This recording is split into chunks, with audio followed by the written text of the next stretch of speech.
Tout part du travail. Là, tu sais, quand je suis arrivé, c'est-à-dire le logo, tu sais, c'est plus Tedford, c'est travail. C'est tout va partir de là. Je me fous d'où ce que tu viens, je me fous de ce que tu as accompli après. C'est qu'est-ce que tu es prêt à faire qui m'intéresse. Maxime Dionne, t'es entraîneur-chef des filons du cégep de Tedford. Fait que c'est une grosse claque sa gueule en commençant de même. Danny, à ce moment-là, nous avait juste dit regardez autour de vous. T'sais, puis vraiment, c'est dit non, prenez le temps, regardez tout le monde. Puis il dit rappelez-vous juste, au moment où ça allait le plus mal, c'est qui était là. Parce qu'il a dit tout aille bien, tout le monde va être là. Il va y avoir plein de monde, du monde va vouloir s'accrocher à vous, du monde connu, ainsi de suite. Là, vous avez de l'exposure, là, vous allez être beau, vous allez être fin par tout le monde.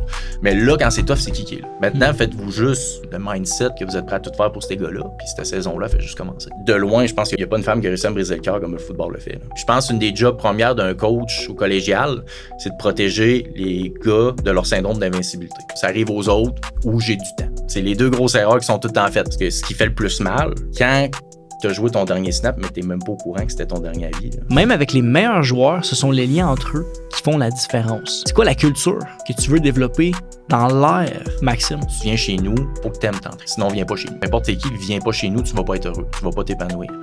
Chez nous, l'hiver, on te sac des volets. Faut que tu sois patient. Moi, quand je dis je te prépare pour le prochain niveau, parce que c'est de quoi qu'on vend beaucoup. Préparer pour le prochain niveau, c'est en tant qu'individu, en tant qu'étudiant, en tant qu'athlète. Un joueur d'exception, c'est le 5-star. Ça va te bien y prendre 1000 reps pour maîtriser quelque chose. Un joueur overage, ça va peut-être y en prendre 5000. Puis un mauvais joueur, ça va te bien y en prendre 10 000. Les gars, j'ai à chercher, qui ont une mentalité qui ressemble à la mienne, c'est il est pas découragé du nombre de reps, j'ai dit. Il est encouragé parce qu'il sait qu'il y a un nombre de reps. Bonjour tout le monde, bienvenue sur Le Game On. Je suis votre host, William Rochefort. Et aujourd'hui, je suis très content de dire qu'on continue notre série avec les cégeps. Aujourd'hui, j'ai la chance de recevoir un cégep de ma région, en Estrie. En fait, je ne sais même pas si vous êtes dans la région d'Estrie, mais en tout cas, selon moi, vous l'êtes, vous n'êtes pas trop loin. Chaudière-Appalaches. C'est pour vrai, c'est vraiment Chaudière-Appalaches? Ouais. Ah ouais? Ah ben, tabarouine. Fait que c'est dans la même région que la Beauce, ça veut dire. Non, mais c'est ça, justement. Puis ça, je l'ai appris à dur un peu, là, parce que Tedford, c'est une place avec un énorme sentiment d'appartenance. Oui. Des gens très compétitifs. Puis justement, j'ai appris que Beauce, Tedford, c'est vraiment une compétition. Je parle pas juste football, je parle. C'est vrai? En région d'où on dirait une guerre de clocher, là. C'est vraiment ça. Puis c'est que t'as la Beauce qui fait comme. Être en plein entouré de Chaudière-Appalaches. Puis moi, j'étais convaincu la première fois que j'ai serré la main à mon voisin que j'étais en Beauce à Tedford. Puis j'ai su assez vite que c'est pas une chose qui se dit à quelqu'un de Tedford. Non, ouais, c'est bon. Fait que Chaudière-Appalaches, le premier départ. Ben écoute, s'il vous plaît, laissez-moi pas. Mais Tedford Mines aujourd'hui, Maxime Dionne, entraîneur-chef des filons du cégep de Tedford. Vraiment content que tu sois ici. Ça s'est réglé en plus vraiment rapidement. Avant le début de saison. Donc, je suis vraiment content. Les camps arrivent là, d'après 3-4 semaines à peu près. Ça arrive vite. Fait que c'est ça, les camps arrivent vite. Donc, je suis vraiment content que tu prennes le temps, que tu sois venu ici à Sherbrooke en studio. C'est vraiment smart. Ça va être une très belle discussion.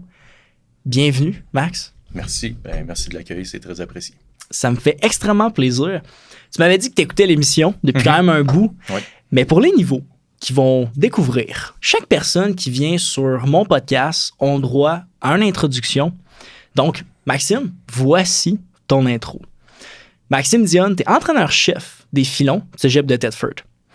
Originaire du Bas-Saint-Laurent, tu commences le football avec le collège Sainte-Anne de l'Apocatière au secondaire. Au cégep, de 2011 à 2013, tu te joins en Division 1 au Faucon du cégep de Lévis-Lauzon. À l'université, cette fois-ci, tu vas te joindre aux Carabins de l'Université de Montréal, avec lesquels tu vas gagner la toute première Coupe Vanier de l'histoire du programme en 2014. J'aimerais mentionner qu'après ton université, tu vas sauter dans l'univers de l'entrepreneuriat, avec des projets que tu vas réaliser avec tes amis, dans lesquels tu vas apprendre énormément, ce qui t'a permis de te forger pour devenir le coach que tu es aujourd'hui. Passionné par le football, tu décides de retourner sur les lignes de côté en 2021, mais cette fois-ci comme entraîneur de la ligne défensive et des unités spéciales avec le cégep de l'Apocatière. C'est en novembre 2023 que tu es nommé comme tout nouvel entraîneur-chef du programme football des filons du cégep de Tedford, avec un seul but en tête, ramener l'équipe au sommet. Maxime Dionne, bienvenue sur Le Game On. C'est un plaisir de t'avoir aujourd'hui.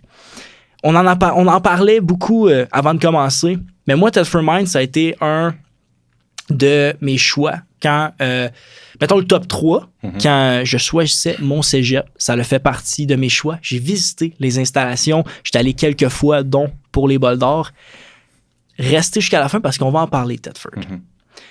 Mais avant d'aller là, une chose que moi, j'aime faire beaucoup avec mon podcast, toi qui l'as écouté, c'est sortir l'humain derrière le coach, derrière le programme, derrière ce que tu représentes. Dans ton cas, l'histoire commence où les grands centres de football sont quand même assez loin. Au Bas-Saint-Laurent. De où que ça part? Le fameux football au Bas-Saint-Laurent, je connais pas beaucoup d'équipes, je connais pas. Il a fallu que tu te sortes de là. De où ça a parti le football pour toi, Max? Ben, c'est sûr qu'il n'y avait pas beaucoup d'options, je veux dire, pour les niveaux supérieurs, mais ça reste quand même justement Cégep La Pocatière qui était à peine à... Tu sais, moi, je viens de Saint-Pascal, qui était à 15 minutes du Cégep là-bas et du collège aussi, bien sûr. Puis même ça, c'est assez spécial. Là, on dit pas beaucoup d'équipes de football, c'est vrai, puis c'est très dispersé, on va dire, dans le Bas-Saint-Laurent, mais tu as quand même La Pocatière qui est assez spéciale là-dedans, qui a une polyvalente et un collège. Fait que tu as 2 équipes de football distinctes. Moi, à l'époque, on n'était pas dans les mêmes niveaux, mais... Depuis quelques années, je sais que là, ils ont recommencé à jouer contre, puis on s'entend, là, une rivalité là, dans le même, je vais dire ville, pas village, là, mais on s'entend, c'est pas, c'est pas Sherbrooke, là, loin de là, mais c'est quand même de quoi de vraiment cool. Mais tu sais, avant ça, je te dirais, le football, c'est de quoi que ça faisait longtemps que ça m'accrochait, ça m'intriguait, mais j'avais pas moyen d'être en contact avec le sport nécessairement. Puis même, je te dirais, je repense à moi au primaire, n'étais pas considéré comme un sportif. Un jeune qui aimait ça bouger, point, mais je m'identifiais pas à un sport en tant que tel. J'ai joué un peu au soccer, comme tous les tout-petits vont faire fait un peu de sport d'arts martiaux, tout ça. Qu'est-ce qu'il y avait disponible pour moi? Le hockey, ça me parlait pas tant. Fait que j'ai jamais accroché là-dessus, qui aurait été sûrement le sport que j'aurais pu faire sur une base beaucoup plus régulière et encadrée. Mais plus qu'approchait le temps de choisir pour mon école secondaire, ben moi, il y a une polyvalente à même le village de Saint-Pascal qui offrait pas le football. Puis moi, c'était indéniable, ça me parlait vraiment. Déjà là, avant même d'être arrivé là, avant même d'avoir déjà joué un snap, j'ai choisi mon école pour le football. Fait que c'est pour ça que ça m'a amené au collège, parce qu'il y avait moyen, vu que c'était une école privée, d'être de d'autres villes autour puis pouvoir se joindre à eux. Là. Insane! C'est fou, man, que aussi jeune, tu te rappelles-tu du premier moment que t'as vu le foot? T'es quoi, t'es allé voir une game? Tu l'as vu à la télé? Ouais, j'ai dû voir ça passer à la TV, puis c'est vraiment juste, ça me fascinait, de voir le d'un, que ça tape à l'œil, là, tu vois les gars tout en équipement, tout ça, ça sort de l'ordinaire par rapport à bien des sports. Puis l'aspect un peu contact, c'est ça. Oh, déjà là, ça venait me parler, comme je te disais, un peu, le peu que j'avais touché, un peu, c'était vers l'arts martiaux, tout ça. Sans dire que j'ai jamais été quelqu'un de violent, rien, mais j'aimais le côté quand même physique dans les sports.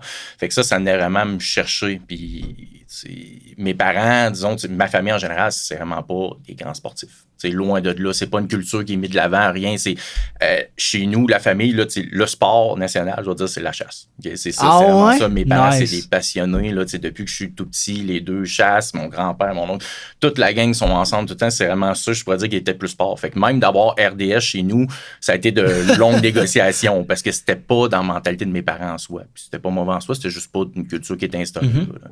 Fait que c'est vraiment partie de moi. C'est moi qui ai comme vraiment accroché vite, puis ça m'a pris une pratique, puis c'est devenu une passion instantanée. Wow! Avant que je t'envoie sur encore le foot, la chasse, dans quel coin vous chassez?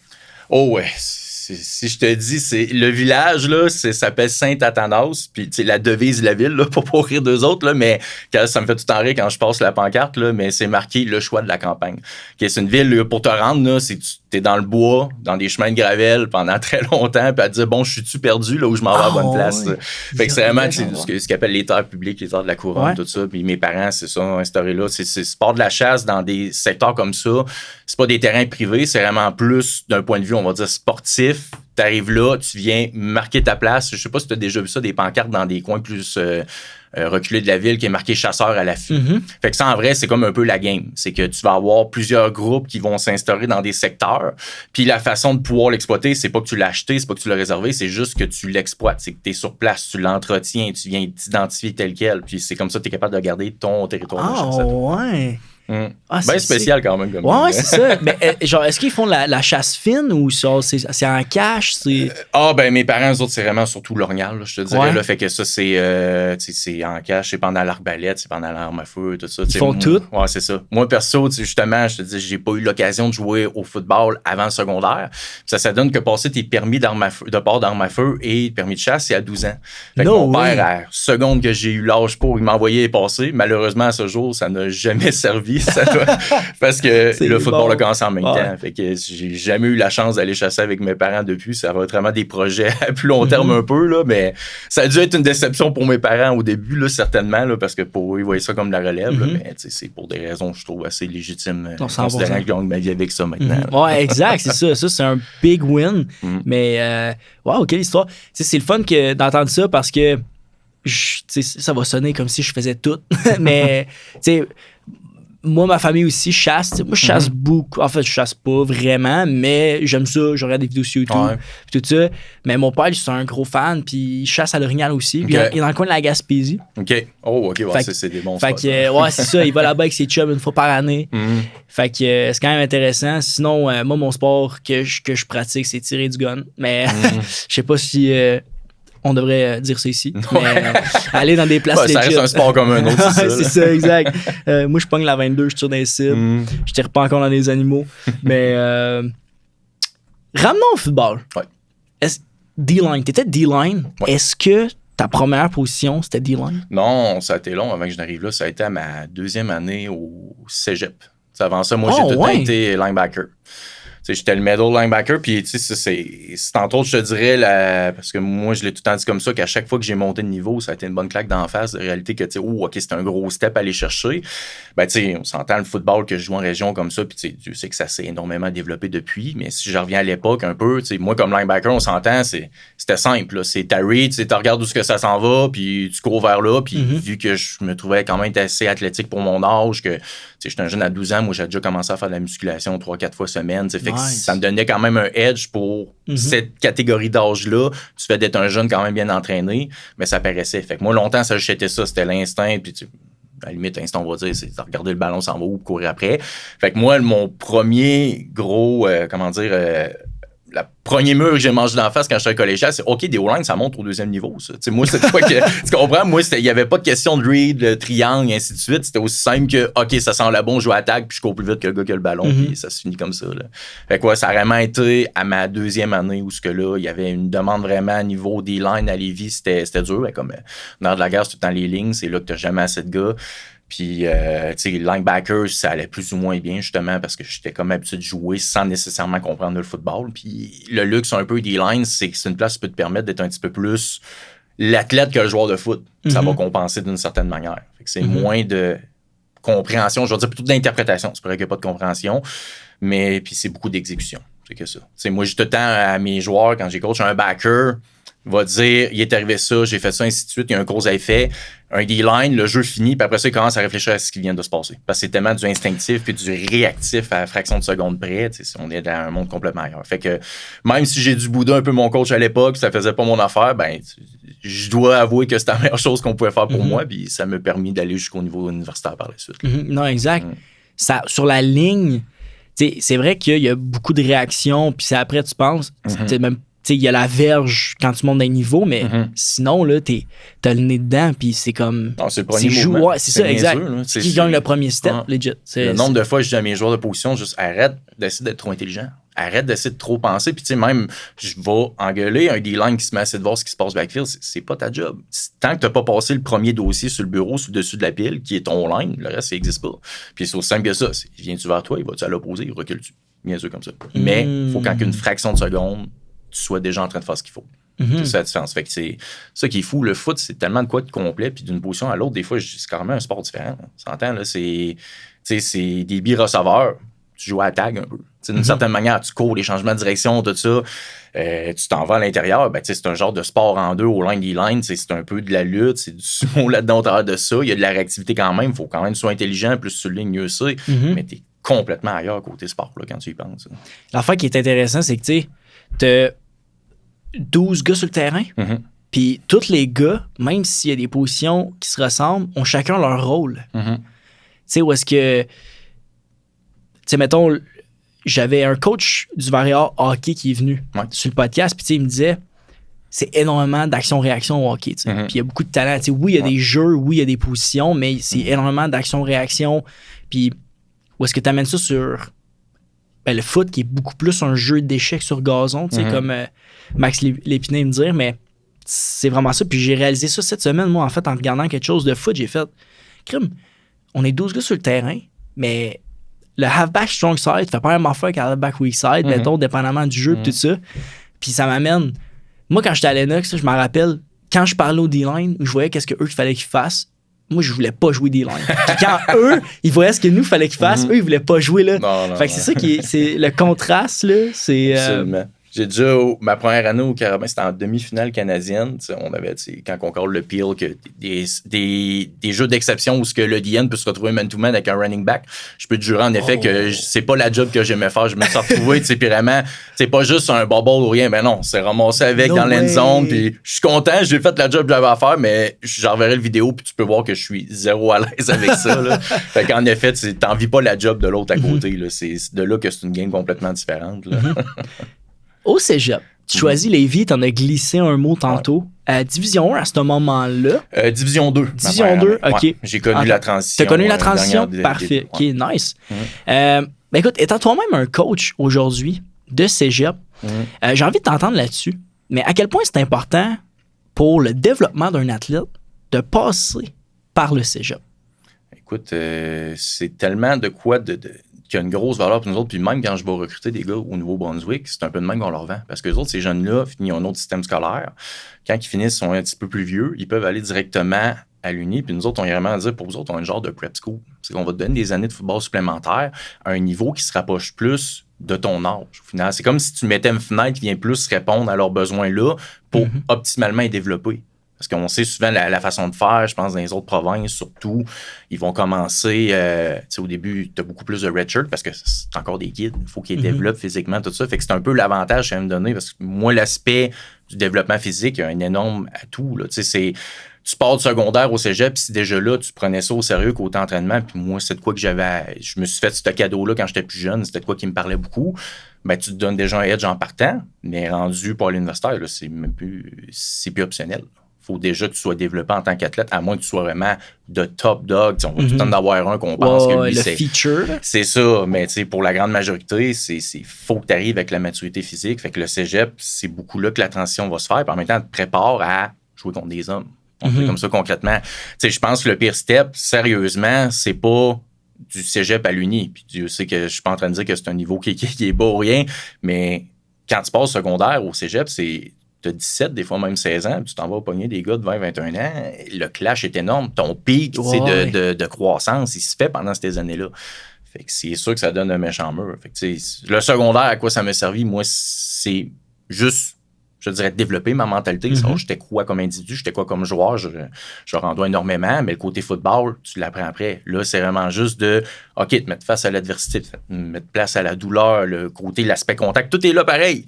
Mais sans que tu aies besoin vraiment de comprendre le football dans son ensemble, ben après ça, là, tout embarque. Puis plus que tu étais préparé, plus que tu étais persévérant avant, ben c'est juste plus payant pour commencer ta carrière après ça. Le step est moins rough à rendu là. Tu goûtes à l'entraînement, il y en a qui sont moins préparés parce qu'ils arrivent dans des régions différentes, tout ça. C'est intéressant que tu m'amènes ça. V'là vraiment pas longtemps. Là. C'est le cas, c'était la semaine passée, je pense. Okay. J'ai vu un post, je me souviens plus de quel média, mais je pense que c'était un média canadien qui parlait de la moyenne d'âge des joueurs qui startent dans les équipes universitaires à travers le Canada. Okay. Le Québec étant la moyenne d'âge la plus haute. Ouais. On parle de 24 ans et demi. C'est quand même vieux. Où est-ce que toutes les autres provinces, c'était entre 22 et 23. Puis la question qui restait un peu en suspens, c'était est-ce que le fait d'avoir des cégeps développe mieux les athlètes? Puis là, ça se débattait dans les commentaires et tout ça. Bien sûr, les Canadiens anglais sont très contre. Ils sont très contre. Mais en même temps, nous, ça nous amène beaucoup de positifs. C'est peut-être une raison aussi pourquoi on a probablement les meilleurs footballs au Canada. C'est pas le meilleur football. J'ai aucune idée s'il y a des gens d'Ontario qui m'écoutent ou des gens d'ailleurs. Fait que je vais faire attention. S'ils nous haïssent, il y a des raisons derrière ça. Mais c'est justement c'est que ça fonctionne tant qu'à moi. On peut pas le dénier. Là. Est-ce que c'est un avantage? Certainement. Ça, c'est sûr. Certainement, mais c'est ça, c'est à quelque part. Notre système est fait différent. Les choses pourraient changer un peu en même temps. Je pense que les autres, il a l'option, par exemple, les athlètes, des fois, d'investir, d'aller. Je peux pas dire Ontario versus States, comment ça fonctionne, mais le fait de passer du high school aller au prep school avant de t'en aller directement à l'université, c'est exactement cette logique-là que tu veux.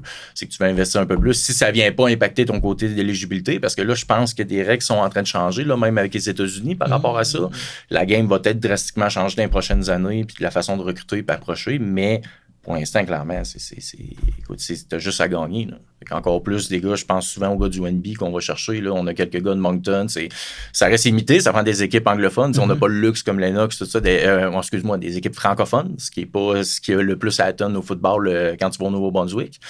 Mais tu sais, eux autres, c'est une opportunité pour eux autres de dire, OK, j'ai moyen de me développer plus d'années, arriver et avoir le même nombre d'années d'éligibilité par la suite universitaire. C'est gros. Ben oui, c'est game changer, surtout dans ces spots-là. Là. Absolument. Mais tu sais, tu parlais de la NCA, là, mais je pense que je sais de quoi tu parles. J'ai vu là, pas longtemps, ils ont fait un changement là, dans les règles là, que maintenant, peu importe t'es qui, à ta première année universitaire, t'as genre 4 ou 5 ans maximum. Tu peux pas dépasser. Dès que t'es enrôlé dans un programme, peu importe les transferts que tu vas faire, peu importe si c'est une blessure ou whatever, c'est 4 ou 5 ans max. Puis j'y vais de souvenir, mais je pense que ça jouait même avec les années collégiales. C'est ça qui est bien, parce que c'est un peu déjà le cas. On s'entend si tu fais 4 collégiales, t'en as 5 universitaires, tout ça. Mais là, c'est là que justement que l'argument un peu de hey, on va t'acheter des années de football de plus avant, tu sais, là, ça marche moins un peu. Fait que ça fait en sorte qu'on va devenir un peu plus le collégial comme une petite école de préparation, mais que les gars partent avant qu'ils arrivent à terme. Ce que je trouve un peu plate, comme là, on parle du NIL, tout ça, c'est rendu une business énorme. Moi, en tant que coach, que la chance de vivre ça, surtout là que moi, c'est une reconstruction, c'est la culture, tout ça, tout à repartir à zéro. Essaye de créer ça avec des gars quand que ton roster qui change à chaque année drastiquement parce que les gars, OK, ils ouvrent dans le portail, ils vont d'une place à l'autre. Comment tu veux monter une culture? Le sentiment d'appartenance, tout ça, tant qu'à moi, t'en perds. Là. La game change. On s'entend, c'est du football d'énorme, de haut niveau, mais là, on se rapproche beaucoup plus du professionnel par rapport à tout ça. Là. C'est intéressant à savoir où ça s'en allait, mais honnêtement, je pense que beaucoup de gens, même qui connaissent ça en profondeur, c'est des gros points d'interrogation. Mais il y a des gros moves qui arrivent, ça c'est sûr et certain. Il y a une grosse différence que je pense qui est pas à négliger, c'est que du moins au Québec encore, c'est souvent le head coach qui va faire tout. Là. La paperasse. En fait, où est-ce que je m'en vais avec ça, c'est qu'aux États-Unis, le head coach fait juste du foot. Ouais, absolument. Fait que tu sais, il y a cet aspect-là que tu sais, lui, il veut recruter ses gars, tout ça, mais après ça, les gars, combien qui signent, NIL ou whatever, ça, c'est plus haut. C'est l'école et tout ça.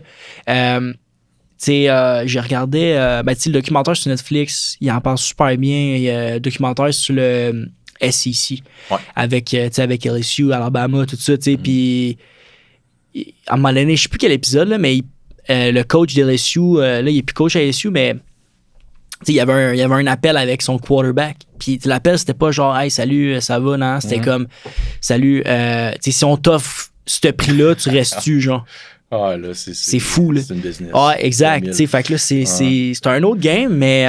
Parce qu'en plus, tu y penses, tu vois des Mahomes et Tom Brady qui a fait ça toute sa carrière de « OK, on va restructurer le contrat. » Il est prêt à accepter moins parce qu'il veut gagner. Mais là, ces jeunes-là, puis tu sais, moi, je ne vais pas critiquer ce bout-là, c'est une business. Il faut que ce soit une business dans les deux sens. Moi, il n'y a rien qui m'écœure plus que quand je vois à la TV qu'on essaie de faire passer un joueur professionnel comme cheap parce que il est trop business. C'est une business. Seconde, son genou se défait, c'est fini. Lui, il faut qu'il vive avec ce qu'il a fait là. Fait que plein de jeunes, sachant que ça ne va pas nécessairement percer NFL, mais que là, il y a moyen de se faire un montant d'argent. C'est ça. C'est dur à critiquer. Là. C'est là que tu vas donner un méchant avantage dans ta vie en partant.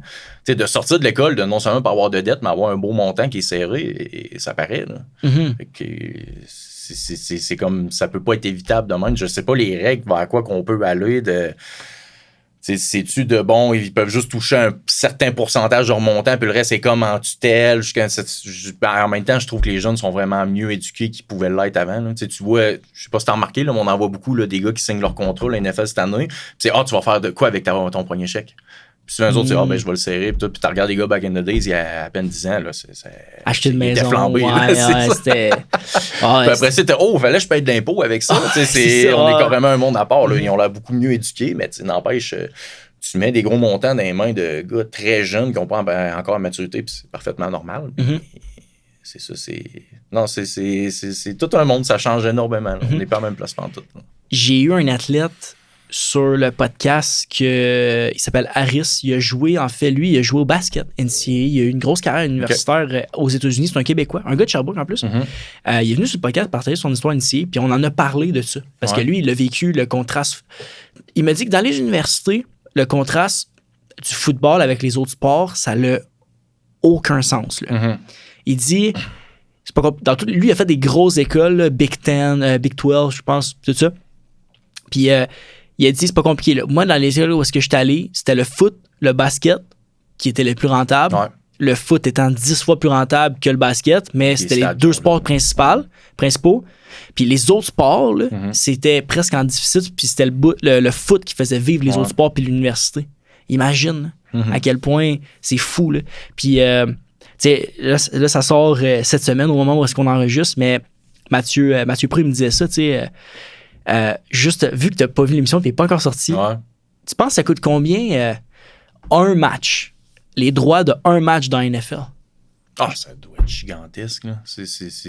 Écoute, j'essaie de voir un peu avec comment c'est négocié pour le hockey, là, puis les montants, c'est faramineux, là, mais ça doit être des millions.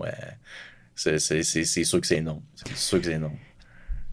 La game du Black Friday, Amazon voulait avoir les droits de cette game-là. Ils ont payé 85 millions la game. Insane. C'est fou, là. Ouais. Puis cette année, là, on en parle plus en détail dans le podcast, mais juste la CFL cette année, on re-signe un nouveau contrat avec les droits de télévision avec Bell, TSN, RDS, tout ça. On parle de 85 millions sur 6 ans, je crois, quelque chose comme ça. Fait que, tu sais, mettons, quand tu le splits par équipe, des droits de télé, ça revient à peu près à 9 millions par équipe. C'est ça qu'il m'expliquait, tu sais, sans trop aller en détail, là, c'est lui qui connaît sa game, là, fait que, il en parle beaucoup plus dans le podcast, mais c'est quand même fou, là. Tu sais, le foot amène, genre, run, là. C'est un sport qui est énorme. Fait que, tu sais, on peut comprendre pourquoi que les gars, en fait, ils ont le moyen de payer des athlètes qui ont 20 ans des millions, là. Ah, c'est ça. Puis, tu sais, même tu dis, c'est le meilleur exemple qu'on a. Puis, tu sais, on s'entend, je suis un ancien carabin, là, mais je ne vais jamais arrêter de lancer des fleurs pour autant à Laval. Tu sais, je pense qu'en grosse partie, le football, où ce qui en est rendu au Québec, c'est grâce à eux. Toute part de cette université-là. Mais, tu sais, je pense, justement, c'est l'unique qui s'est dit, on va mettre ça sur le football, puis le reste autour va en profiter. Et regarde les installations aujourd'hui, là, c'est pas vraiment comparable à aucune autre université au Québec. Là. C'est ce qui se rapproche le plus du modèle de ce qu'on voit américain. Là. 100%. C'est toute partie de là. Si on met l'argent où est-ce qu'il y a l'attraction, où est-ce qu'il y a moyen d'aller chercher un revenu avec ça, puis après ça, toutes les autres. Je pense que le campus, le PEP, je pense qu'il n'y a pas longtemps, là, ils viennent d'officialiser l'ouverture là, d'un genre de gros dôme là, qui est pour le tennis, tout ça. C'est des choses quand même, ils profitent du fait que le reste du campus a pu s'établir, aller chercher l'argent, le financement, ben, ça part tant qu'à moi du football. Là. Non, ça va ça. Si tu veux dire, oh non, on veut tout le temps rester égal, on veut que tout le monde ait les mêmes parts quand il y a de l'argent, ben, fais-le, mais tu vas diluer ce que tu pourrais avoir en vrai de pouvoir pour vraiment faire changer les choses. Laval l'a montré, puis concrètement, je pense qu'on ne pourra jamais contredire ça si ça fonctionne. J'ai envie de dire que l'affaire qui est le fun, c'est que là, les équipes commencent à essayer de rattraper, puis essaient d'avoir le même style de modèle d'affaires, j'ai envie de dire. Mais c'est sûr qu'ils ont eu un impact énorme. Non, aujourd'hui, l'affaire qui est le fun, c'est que tu vas voir les équipes universitaires, puis les stades commencent à être pleins. Puis, en tout cas, Sepson, c'est toujours plein. Là, essaye d'avoir un billet. Là. Ça, c'est la place qui est trop petite. Là, exact, c'est ça. Exact. Mais non, sérieusement, quelle expérience. Dans ton histoire, tu as vécu... En fait, tu as quand même une belle histoire. Tu as une belle carrière de foot, plus d'une dizaine d'années à jouer comme joueur actif. Tu t'es lancé en affaires.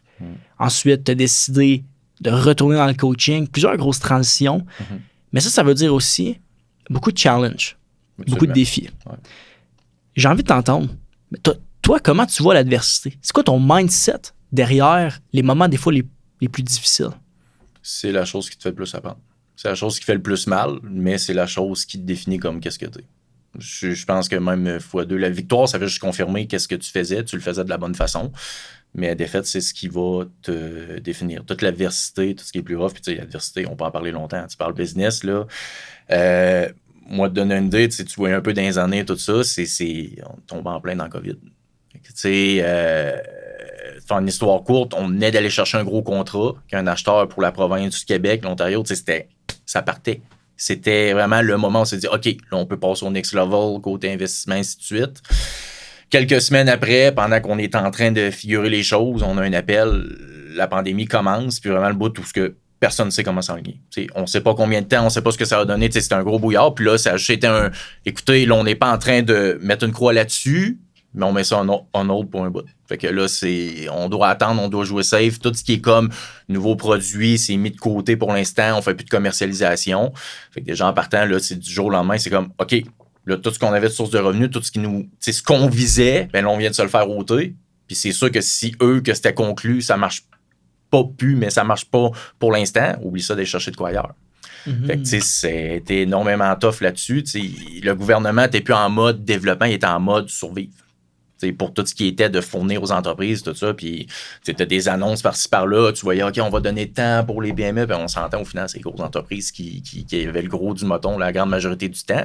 Parce qu'à la fin de la journée, ils sont là pour qu'on vote pour eux autres. Puis tu vas aller chercher, tu vas faire les actions qui vont te permettre d'aller chercher le plus de gens possible impactés par ça. Puis c'était pas les petites business comme la mienne en région qui se partaient du jour au lendemain. Mm-hmm. Fait que, c'est que ça. Puis même, je te dirais, extrêmement tough, puis des bouts où là, t'es en mode survie constamment, puis c'est là, justement, que le football, c'est clairement ce qui m'avait permis d'aller là. On en reviendra pour tout ce qui était côté universitaire, mais moi, à la fin de la journée, je travaillais plus pour moi, je travaillais plus pour la business, je travaillais pour mes chums, que c'est de mes amis depuis qu'on est discu, qui, eux, sont lancés là-dedans avec moi à 100%. Ils m'ont donné leur confiance. Je pouvais pas lâcher ces gars-là. Fait que je travaillais que par ça. Comme un père de famille qui va peut-être haïr sa job, que ça va être extrêmement tough, mais à la fin de la journée, c'est de faire vivre sa famille puis que ses enfants soient heureux et épanouis. Fait que c'était exactement ça. Fait que c'était que ça, là, de vivre dans l'adversité. Puis encore une fois, moi, je pense, je dis à Victoire, ça, c'est une confirmation que, OK, t'as bien fait là-dessus. T'as pris les bonnes décisions, t'as fait des bonnes actions, t'as traité de la bonne manière. Point. Mm-hmm. Ce qui se passe quand tu te casses la gueule, ben, c'est là que tu te définis pour de vrai. L'aspect de l'échec, tu sais, souvent, on a peur. Je pense que la chose qui freine le plus les gens à se starter, c'est l'échec. Absolument. Le peur d'échouer. Mm-hmm. Une chose qui est beau là-dedans, c'est que tu peux pas définir... Moi, l'affaire que j'aime me dire, en fait, c'est comme, Will, tu peux pas définir ce qui s'est passé hier. Mm-hmm. Tu peux juste te concentrer sur ce qui se passe aujourd'hui. Puis essaie de pas trop te concentrer sur ce qui se passe demain, parce que quand tu vas être demain, ça va être aujourd'hui. Mm-hmm. Fait comme...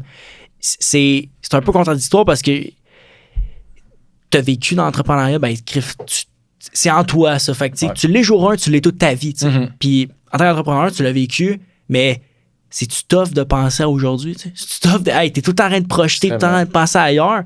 Fait que, j'avoue que ce côté-là, c'est quand même challengeant, mais l'effet de.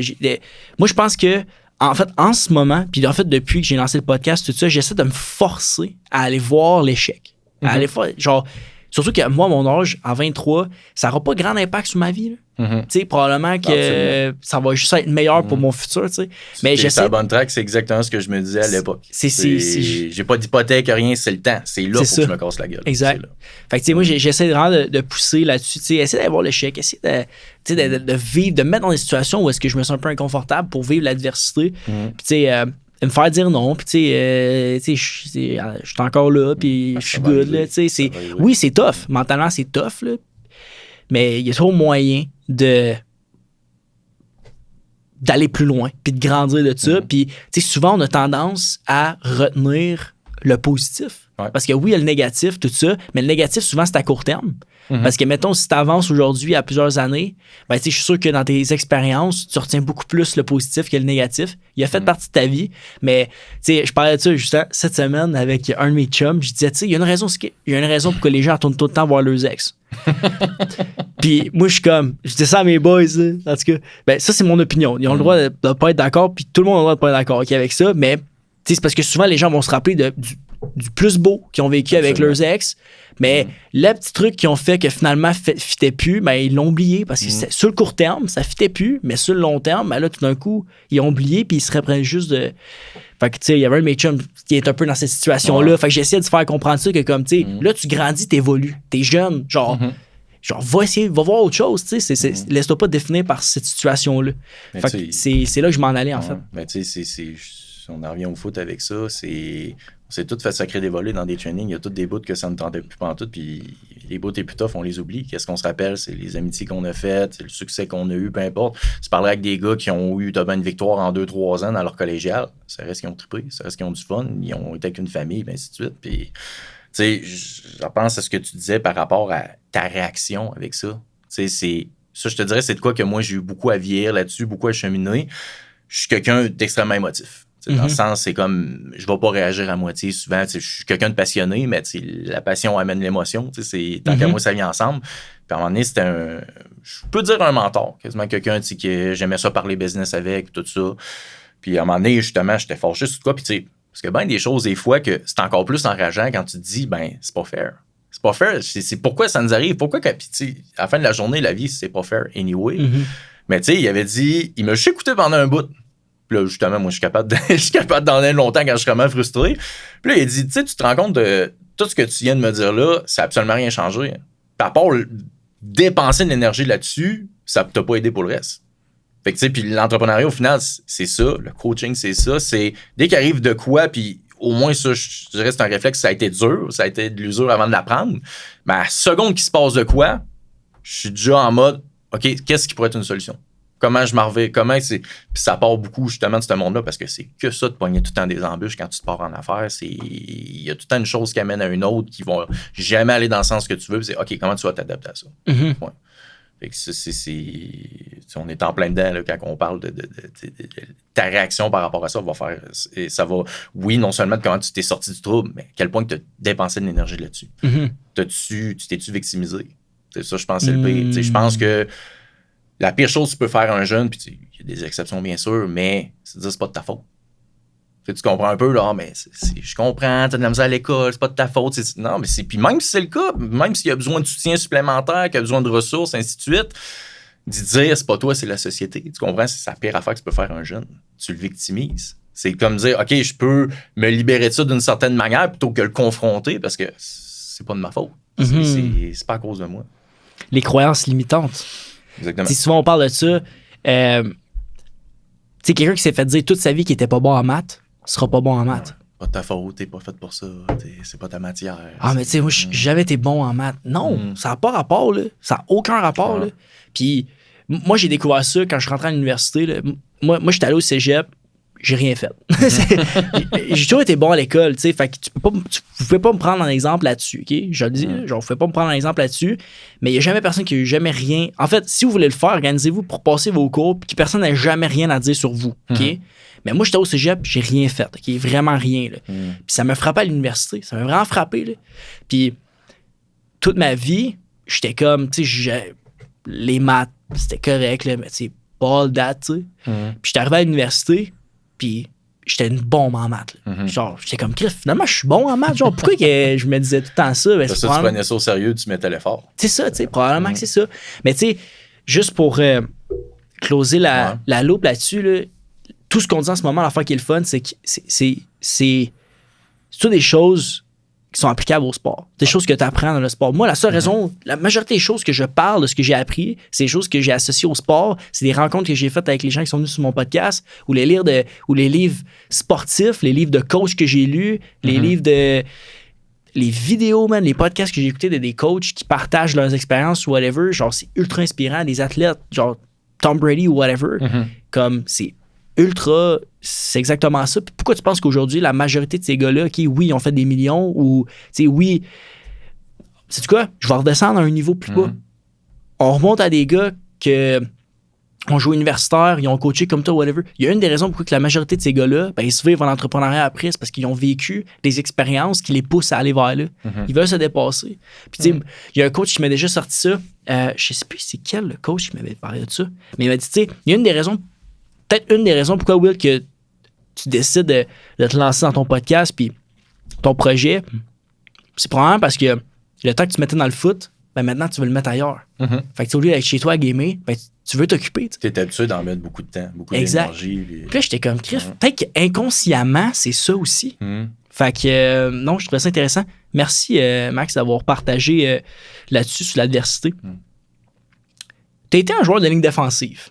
Tu as dit tantôt que tu as eu une transition qui est arrivée quand même assez tard, mais ça t'a quand même permis d'aller jouer universitaire. Étant un coach de cégep, excuse-moi, c'est quoi que ça prend pour être un bon joueur de ligne défensive au cégep? Écoute, on pourrait tellement en parler longtemps. Là, tu touches en plein à... moi, je le dis souvent parce que tu disais tantôt, un coach universitaire, head coach peut se concentrer sur le sport. Souvent, ce qui est plate collégial, c'est que t'es des fois le coach pendant la saison qui fait le moins de foot. Parce que tu as tout le côté organisationnel, supervision, ainsi de suite. Mais moi, je dis toujours que quand je vais coacher à D-line, ben là, c'est le bout que je m'amuse. C'est le bout que je travaille pas. Puis, écoute... À base, je te dirais, tu te fies beaucoup plus, comme je disais un peu tantôt, le backer versus ça. C'est vraiment le côté athlétique. C'est sûr que ça va faire une énorme différence. Tu n'as pas le choix d'avoir un minimum de size, tu n'as pas le choix d'avoir un minimum d'explosivité, ainsi de suite. Sinon, ça se fait juste pas. Tout part du take-off, de ta vitesse d'exécution dès le départ. Je te dirais, une des choses que j'ai appris assez vite, c'est de comment identifier à la base c'est quoi les forces de chaque jeune. Puis, d'être en mesure de capitaliser là-dessus. Fait que ça n'a pas nécessairement tout être la même chose, mais c'est que tous les moves qu'on t'apprend, c'est une boîte d'outils, puis toi, c'est lesquels il faut que tu priorises. C'est lesquels vont être le plus bon pour toi, parce que c'est pas vrai. Tu sais, je dis souvent aux gars, surtout quand ils arrivent au début du secondaire, je dis, vous êtes victime d'Hollywood, dans le sens que vous regardez des highlights, tu vois le spin move, tu vois, mais ça, tu sais, il l'a fait Thomas une fois dans le game. T'sais, c'est ça la réalité, c'est en vrai, un D-line, ça strike, c'est que en même pas ayant fini ton premier step, tu as déjà des bras qui sont là, qui sont en extension, puis tu fights un gars. Ça commence par ça. Chaque jeu, sans exception, à moins qu'il y ait down block, tu shuffle, whatever, mais dans la grande majorité des cas, c'est de prendre contact avec un gros bonhomme que tu prends pour acquis qui est plus gros puis qui est plus fort que toi. Fait que tout part de ça. Fait que c'est sûr que tu veux des gars à base, il faut que tu aimes te tirailler. On s'entend, là. Puis je te parlais un peu tantôt, j'ai fait un peu de sport de combat plus jeune, c'est de quoi qui me rejoignait beaucoup. Ça, c'est sûr que c'est essentiel là-dedans. Ça prend des gars qui aiment ça, que ça brasse, sont pas intimidés par le contact, ainsi de suite. Mais tout part à la base du fait d'être athlétique, puis surtout d'avoir une bonne réactivité. Tout simplement. Des fois, je vois des jeunes qui sont en plein développement, puis ils vont te décourager après une pratique. Ils ont l'impression que c'est fait de brasser, puis on s'entend des fois de la façon que c'est fait. Tu as ta team 1 qui va être en reco offense, mais le kid qui est en train d'apprendre, il est genre team 3, team 4. Physiquement, c'est sûr que c'est tough. C'est sûr qu'il se fait brasser par le partant au line, puis lui, il est découragé de sa pratique. Je dis non, regarde, moi là, je suis capable de faire le tape, arrêter à la première seconde, je veux dire, t'as-tu la bonne réaction? Juste ça, moi, ça me satisfait. Le reste, regarde, tu vas faire du gym, tu vas apprendre, tu vas te développer, mais tout part de ça. Puis, meilleur exemple que je peux te donner, ça arrive des fois en vidéo, parce que Dieu sait que les D-line, s'ils entendent ça, ils vont rire, là, mais c'est pas les séances les plus le fun en vidéo avec moi. Pas parce que je vais être chien, mais parce que je suis extrêmement exigeant. Je peux avoir un gars que je me concentre sur la première, t'as bien 2 secondes de vidéo en loop, puis là, je parle, là, ça. T'aurais dû mettre le pied là, tes mains comme ça, puis ta réactivité, ainsi de suite, ta réaction, comment t'aurais dû read ça, comment t'aurais dû exécuter, ton niveau de gravité, ainsi de suite, pour laisser le jeu dérouler, puis il fait un sac. Ben moi, je viens de le ramasser comme si c'était un des pires jeux qu'il n'aurait pas pu faire de la game. Mais ça part de là, puis je vais prendre la peine de me vanter de ça. Cette année, sur 4 gars sur l'équipe d'étoiles RSEQ, ben pour la D3 dans notre section, 3 des gars, c'était des gars de notre équipe. Puis, nice. Même pas de gars là-dedans que c'était définissant. Là. No way! En partant, ça là, ils vont grandir dans le programme. C'est ça. Fait que c'est encore plus intéressant pour qui s'en vient. Puis même, je vais plus loin, 2 des gars sur 3, c'était des gars qui viennent de la polyvalente de Thetford. Fait que c'est pas parce qu'on t'a cherché des top prospects, tout ça, on s'entend de toute manière, quand tu coaches au Détroit, c'est pas les gars que tu vas chercher souvent. C'est plus, OK, tu vois leur potentiel, t'es prêt à développer. Tu veux final, des projets. C'est ça, ultimement, il va peut-être finir au même niveau qu'un gars de D1 parce que les deux peuvent s'en aller universitaire. Mais de base, c'est beaucoup plus, OK, est-ce que tu as vu les bonnes choses en lui, puis est-ce que surtout tu es capable d'y enseigner? C'est de quoi je trouve vraiment gratifiant du Détroit. On part tellement de zéro, là, tu sais. Moi, beaucoup des joueurs que je recrute, c'est du foot à neuf, là. On part d'encore plus loin, c'est encore plus d'ajustements. Fait que c'est vraiment les bases. Puis ça, tu me dis comment développer un D-line, mais je te mets ça à n'importe quelle position. Meilleure chose que je peux pas dire aux jeunes, puis j'aime ça le répéter tout le temps, quand tu arrives là, au collégial, prends pour acquis, tu sais pas jouer au football. C'est juste normal. Puis tant que tu vas t'entêter, puis moi, Dieu sait que c'est une erreur que j'ai faite longtemps. Je te parlais du côté athlétique, tout ça, que j'avais un edge, je m'assoyais trop là-dessus. Ça, c'est de quoi que je vois, je me dis, OK, ça va être un gros manque de maturité, ça me nuit, puis tu veux tout le temps essayer de protéger tes joueurs de faire les mêmes erreurs que tu as faites. C'est un peu ça, mais c'est de dire, arrête de t'entêter à jouer aux dames sur un jeu d'échecs. Tu peux pas faire ça. J'aime ça le répéter tout le temps, arrête de t'entêter. Tant que tu vas faire ça, tu seras pas au niveau de qu'est-ce que tu peux être. Même notre début de camp, je peux te dire, on doit être une des équipes collégiales qui est le plus long avant d'embarquer sur le terrain. C'est début de camp absolument c'est intensif. Tu arrives ta première journée samedi, c'est quoi? C'est un 2-a-days. 2 pratiques, bang, bang, on enligne ça. Souvent, le lendemain aussi, c'est la même chose, on passe intensif. Moi, la première journée, on va même pas sur le terrain. À moins que ça soit à la fin pour si on va faire du unit, vraiment juste prendre le temps de visualiser, mais on n'est pas habillé rien. Ce qu'on fait, on les assit dans une salle de classe. C'est des heures et des heures et des heures de théorique. Pourquoi? C'est juste de comprendre. Mais regarde, t'aimes ça le football? Tu aimais ça le jouer, là, maintenant tu dois le comprendre. Il y a beaucoup plus de niveaux à passer pour être en mesure de jouer au niveau collégial. Ben moi, je veux que ça leur garage d'en face dès le départ. Puis tu sais, l'an passé, j'ai eu des départs après cette journée-là. Oh, c'est pas ce que je pensais au niveau collégial. Puis moi, c'est fair enough. Je préfère que tu t'en rendes compte là que tu me fasses ça en plein milieu de saison quand que je dépends de toi. Fait que tu sais, c'est toutes des choses de comme essayer de leur mettre la réalité d'en face le plus vite possible parce que le football, c'est ça. C'est extrêmement exigeant. Arrête de t'entêter à penser que c'est simple. Sois prêt à comprendre la game que tu joues. Sinon, tu vas nous faire mal. Tu as bien que tu es assez athlétique que tu vas nous faire gagner des games. Mais tu vas me faire perdre un championnat à la fin de la journée. Il ne faut pas que ça arrive. Be coachable. Absolument. Sois coachable. Moi, c'est une de mes plus grandes qualités. Je pense que je ressors du sport. Là. Aujourd'hui, je dois être la personne le plus ouvert d'esprit quand vient le temps de recevoir un point... pas une critique, un point de coaching, un point, peu importe, dans ma vie de tous les jours, dans mes projets. Moi, encore à ce jour, je me fais coacher, mais pour choses différentes. Dans mon sport aujourd'hui, qui est de parler, qui est de faire des podcasts, qui est de développer mes projets. Donc, ça fait mal. Puis, j'étais allé coacher il y a pas longtemps. J'avais jamais vraiment coaché dans ma vie. Puis là, je voulais me sauter dedans. Puis j'aide le camp 3S, qui est un camp qu'on fait ici en Estrie avec juste des gens des écoles secondaires. Puis j'étais allé coacher un peu, j'étais allé aider. Puis il y a une chose que j'ai remarqué que c'est un clash des générations. Mais tu sais, souvent les gars, on leur donnait des teaching points. Puis au lieu de dire genre, tu sais, moi dans le temps c'était OK, oui, coach. Puis le jeu d'après, tu sais, je vais essayer de le corriger. Mais là, ça créait une discussion. J'étais comme, OK, moi, dans mon temps, il n'y avait pas de discussion. Là, c'était comme, OK, oui, coach. Fait que, tu sais, il y a cet aspect-là de comme apprendre. Genre, c'est tellement important d'apprendre à recevoir. Tu sais, t'es pas obligé de le prendre. Tu sais, dans la vie de tous les jours, tu vas t'en faire dire des choses. Puis ça se peut que tu sois pas d'accord, puis c'est correct. Mais au moins, d'avoir l'ouverture d'esprit de dire, comme, OK, il me l'a dit. Pourquoi il me l'a dit? Genre, OK, il m'a dit ça pour telle raison. Ben écoute, ça ne fit pas vraiment. Boum, on tasse, on s'en va faire autre chose. Mais si ça fait vraiment, puis c'est quelque chose que tu peux vraiment travailler, ben là, c'est intéressant. Puis ben moi, depuis que j'ai arrêté le foot, je cherche ça. Je drive par ça. Puis une affaire que j'ai remarqué, c'est que le foot me drivait à me faire pousser. Puis j'ai besoin de... Puis c'est pour ça qu'à chaque fois, maintenant, j'ai des coachs, puis j'ai eu des mentors que j'ai même dit, garde, c'est le fun, je suis content de t'avoir rencontré, mais ça marchera pas. Parce que certains de mes mentors, certains de mes coachs que j'avais, qui me poussaient pas assez, qui étaient pas sur le edge ou qui étaient pas assez, qui me poussaient pas assez. Moi, le foot m'a amené ça, 100%. T'as vu comment c'est enrichissant? Parce qu'à la base, tu te dis, ça faisait mal. Puis le pire, mettons, de regarde, c'est en plein la tranche d'âge avec laquelle on travaille au collégial.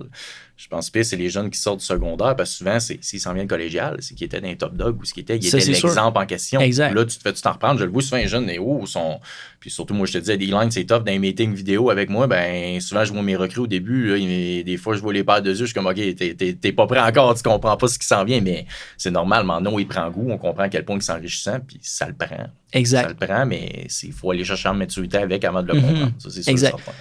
Il y a aussi l'aspect de, tu sais, vous voulez le même but, puis tout est fait pour que les athlètes du programme soient meilleurs.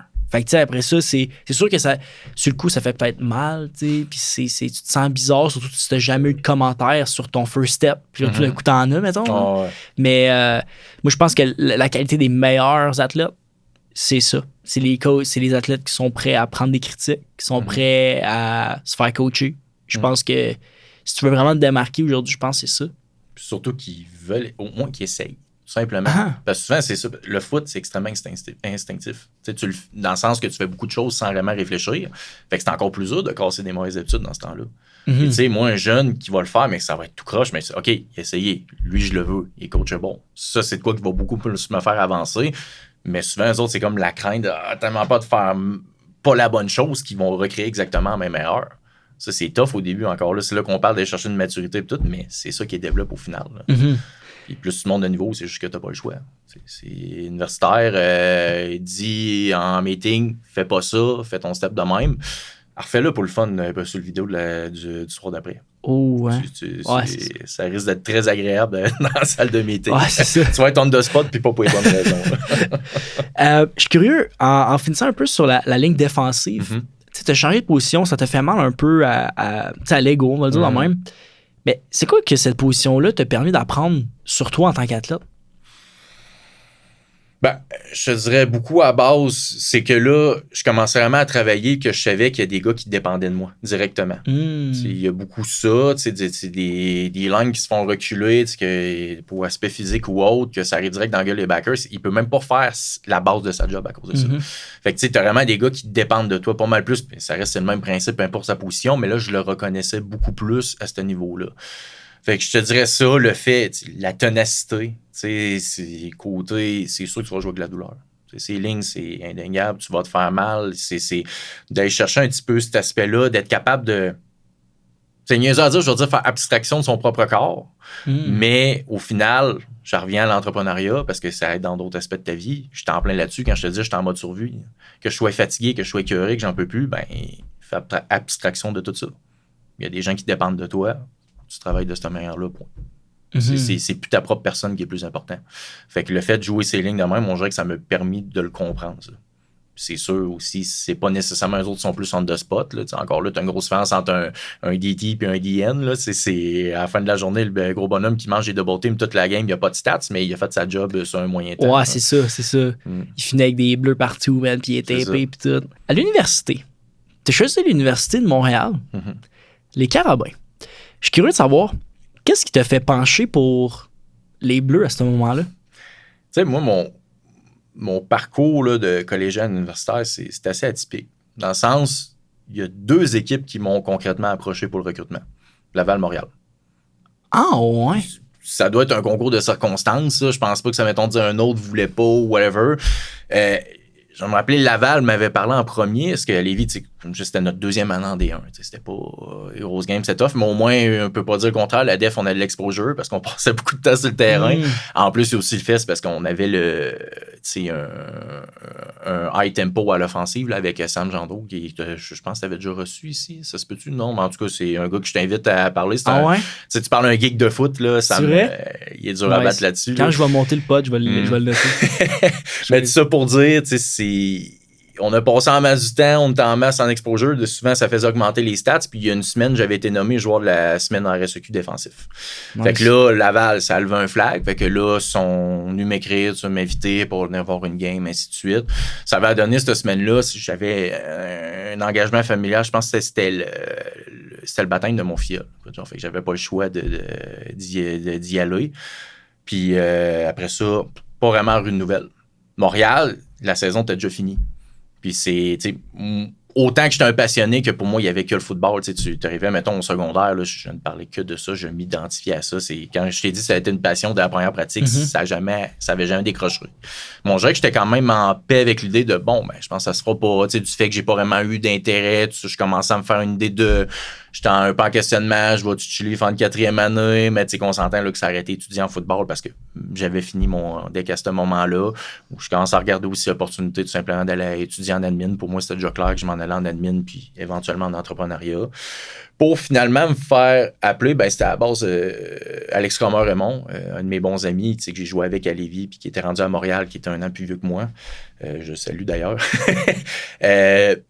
Il m'a appelé, puis juste, là, on commence à me poser des questions sur toi, tout ça, ils ont l'air d'avoir de l'intérêt, puis là, juste ça a été assez pour tout de suite réallumer la flamme de, OK, là, ça se passe, là, j'ai une opportunité. Danny Machocha m'appelle, je pense, le lendemain, hey, on aimerait ça te rencontrer, on descend à Québec, je pense qu'il y avait une rencontre à RSEQ à ce moment-là, on aimerait ça te voir, puis fil en aiguille, OK, quelques semaines après, je m'en vais visiter, puis ça n'a pas été long, c'est 100%, ça me parlait, puis tu disais, qu'est-ce qui m'a accroché? S'entend, là, j'étais dans des années à Lévis que c'était tough. Fait que le côté underdog, c'est tout le temps de quoi qui me parlait en soi. Montréal venait de perdre une 10e Dunsmore en ligne. On s'entend tout le temps des scores extrêmement serrés là, par 3 points. Puis, tu sais, c'était le fait un peu, là, tu veux-tu gagner une Vanier ou la Vanier? C'est sûr que ça me parlait. Puis beaucoup, tu sais, on est tout le temps les négligés. Puis, tu sais, à ce moment-là, on s'entend, c'était pas encore le bout. Parce que là, il y a un clash, que les 2 équipes se relancent. C'est la même chose pour le recrutement. Les 2 vont chercher des candidats de haut niveau, ainsi de suite. Mais là, tu sais, c'était l'éternel 2e et carrément quelque chose du genre. Puis, j'étais arrivé au bout, ce qui était écœuré, puis on dit, peu importe ce que ça prend, on va le prendre. Puis, tu sais, je vais tout le temps me rappeler toute ma vie, mon premier meeting à vie, déjà que c'était assez intimidant. Tu t'assis au travers de tous les gars, OK, t'es le kid qui arrive du cégep. Danny Machocha, il avait parlé, il est allé chercher un préparateur physique externe qui était en Floride, que lui, sa job, c'était de préparer des gars pour les combines dans la NFL. Puis le mandat qu'il a donné, c'est simple, c'est juste ça clore une volée. Il avait dit, je pense, ça ressemblait à je me fous royalement de ce que ça va vous faire physiquement cette année, à quel point que ça va vous développer athlétiquement. Tout ce que je veux, c'est qu'entre les deux oreilles, ça va rendre plus fort. Parce que c'est pas vrai que c'est 3 points qui nous manquaient à Dunsmore. C'était de la force ici, tout simplement. Puis tu sais, ça, je te dirais, c'est l'hiver qui m'a le plus formé en tant que le coach que je suis aujourd'hui. Ça a été extrêmement tough. Et ça a pris une semaine, il y a déjà des gars qui partaient. Wow. Le warm-up de muscu, t'avais déjà un peu de l'inconfort. T'sais, c'était déjà ça me j'ai mal au cœur, j'ai peut-être trop mangé un matin. C'était extrêmement tough. Là. Ça a été une grosse hiver comme ça, mais au final, quand on dit encore une fois faire abstraction de son propre corps, d'être capable de se mettre dans une bulle, tu cours un marathon, c'est tough. Je vais dire même, tu cours un marathon, mais avec une veste de poids. Fait que, c'est extrêmement tough, mais à part prendre ton pace, rester mindé, mettre un pas en avant de l'autre, il n'y a rien d'autre à faire. Parce que l'hiver, elle va être longue pareil. T'as pas le football, tout est plus tough. Puis c'est beaucoup dans ma mentalité, même comment je parle à mes joueurs. Quand j'ai des gars de première année qui vont faire leur premier hiver, je dis c'est pas encore officiellement un filon tant que t'as pas fait un hiver chez nous. J'ai une énorme... Je pousse beaucoup côté de la culture par rapport à l'hiver.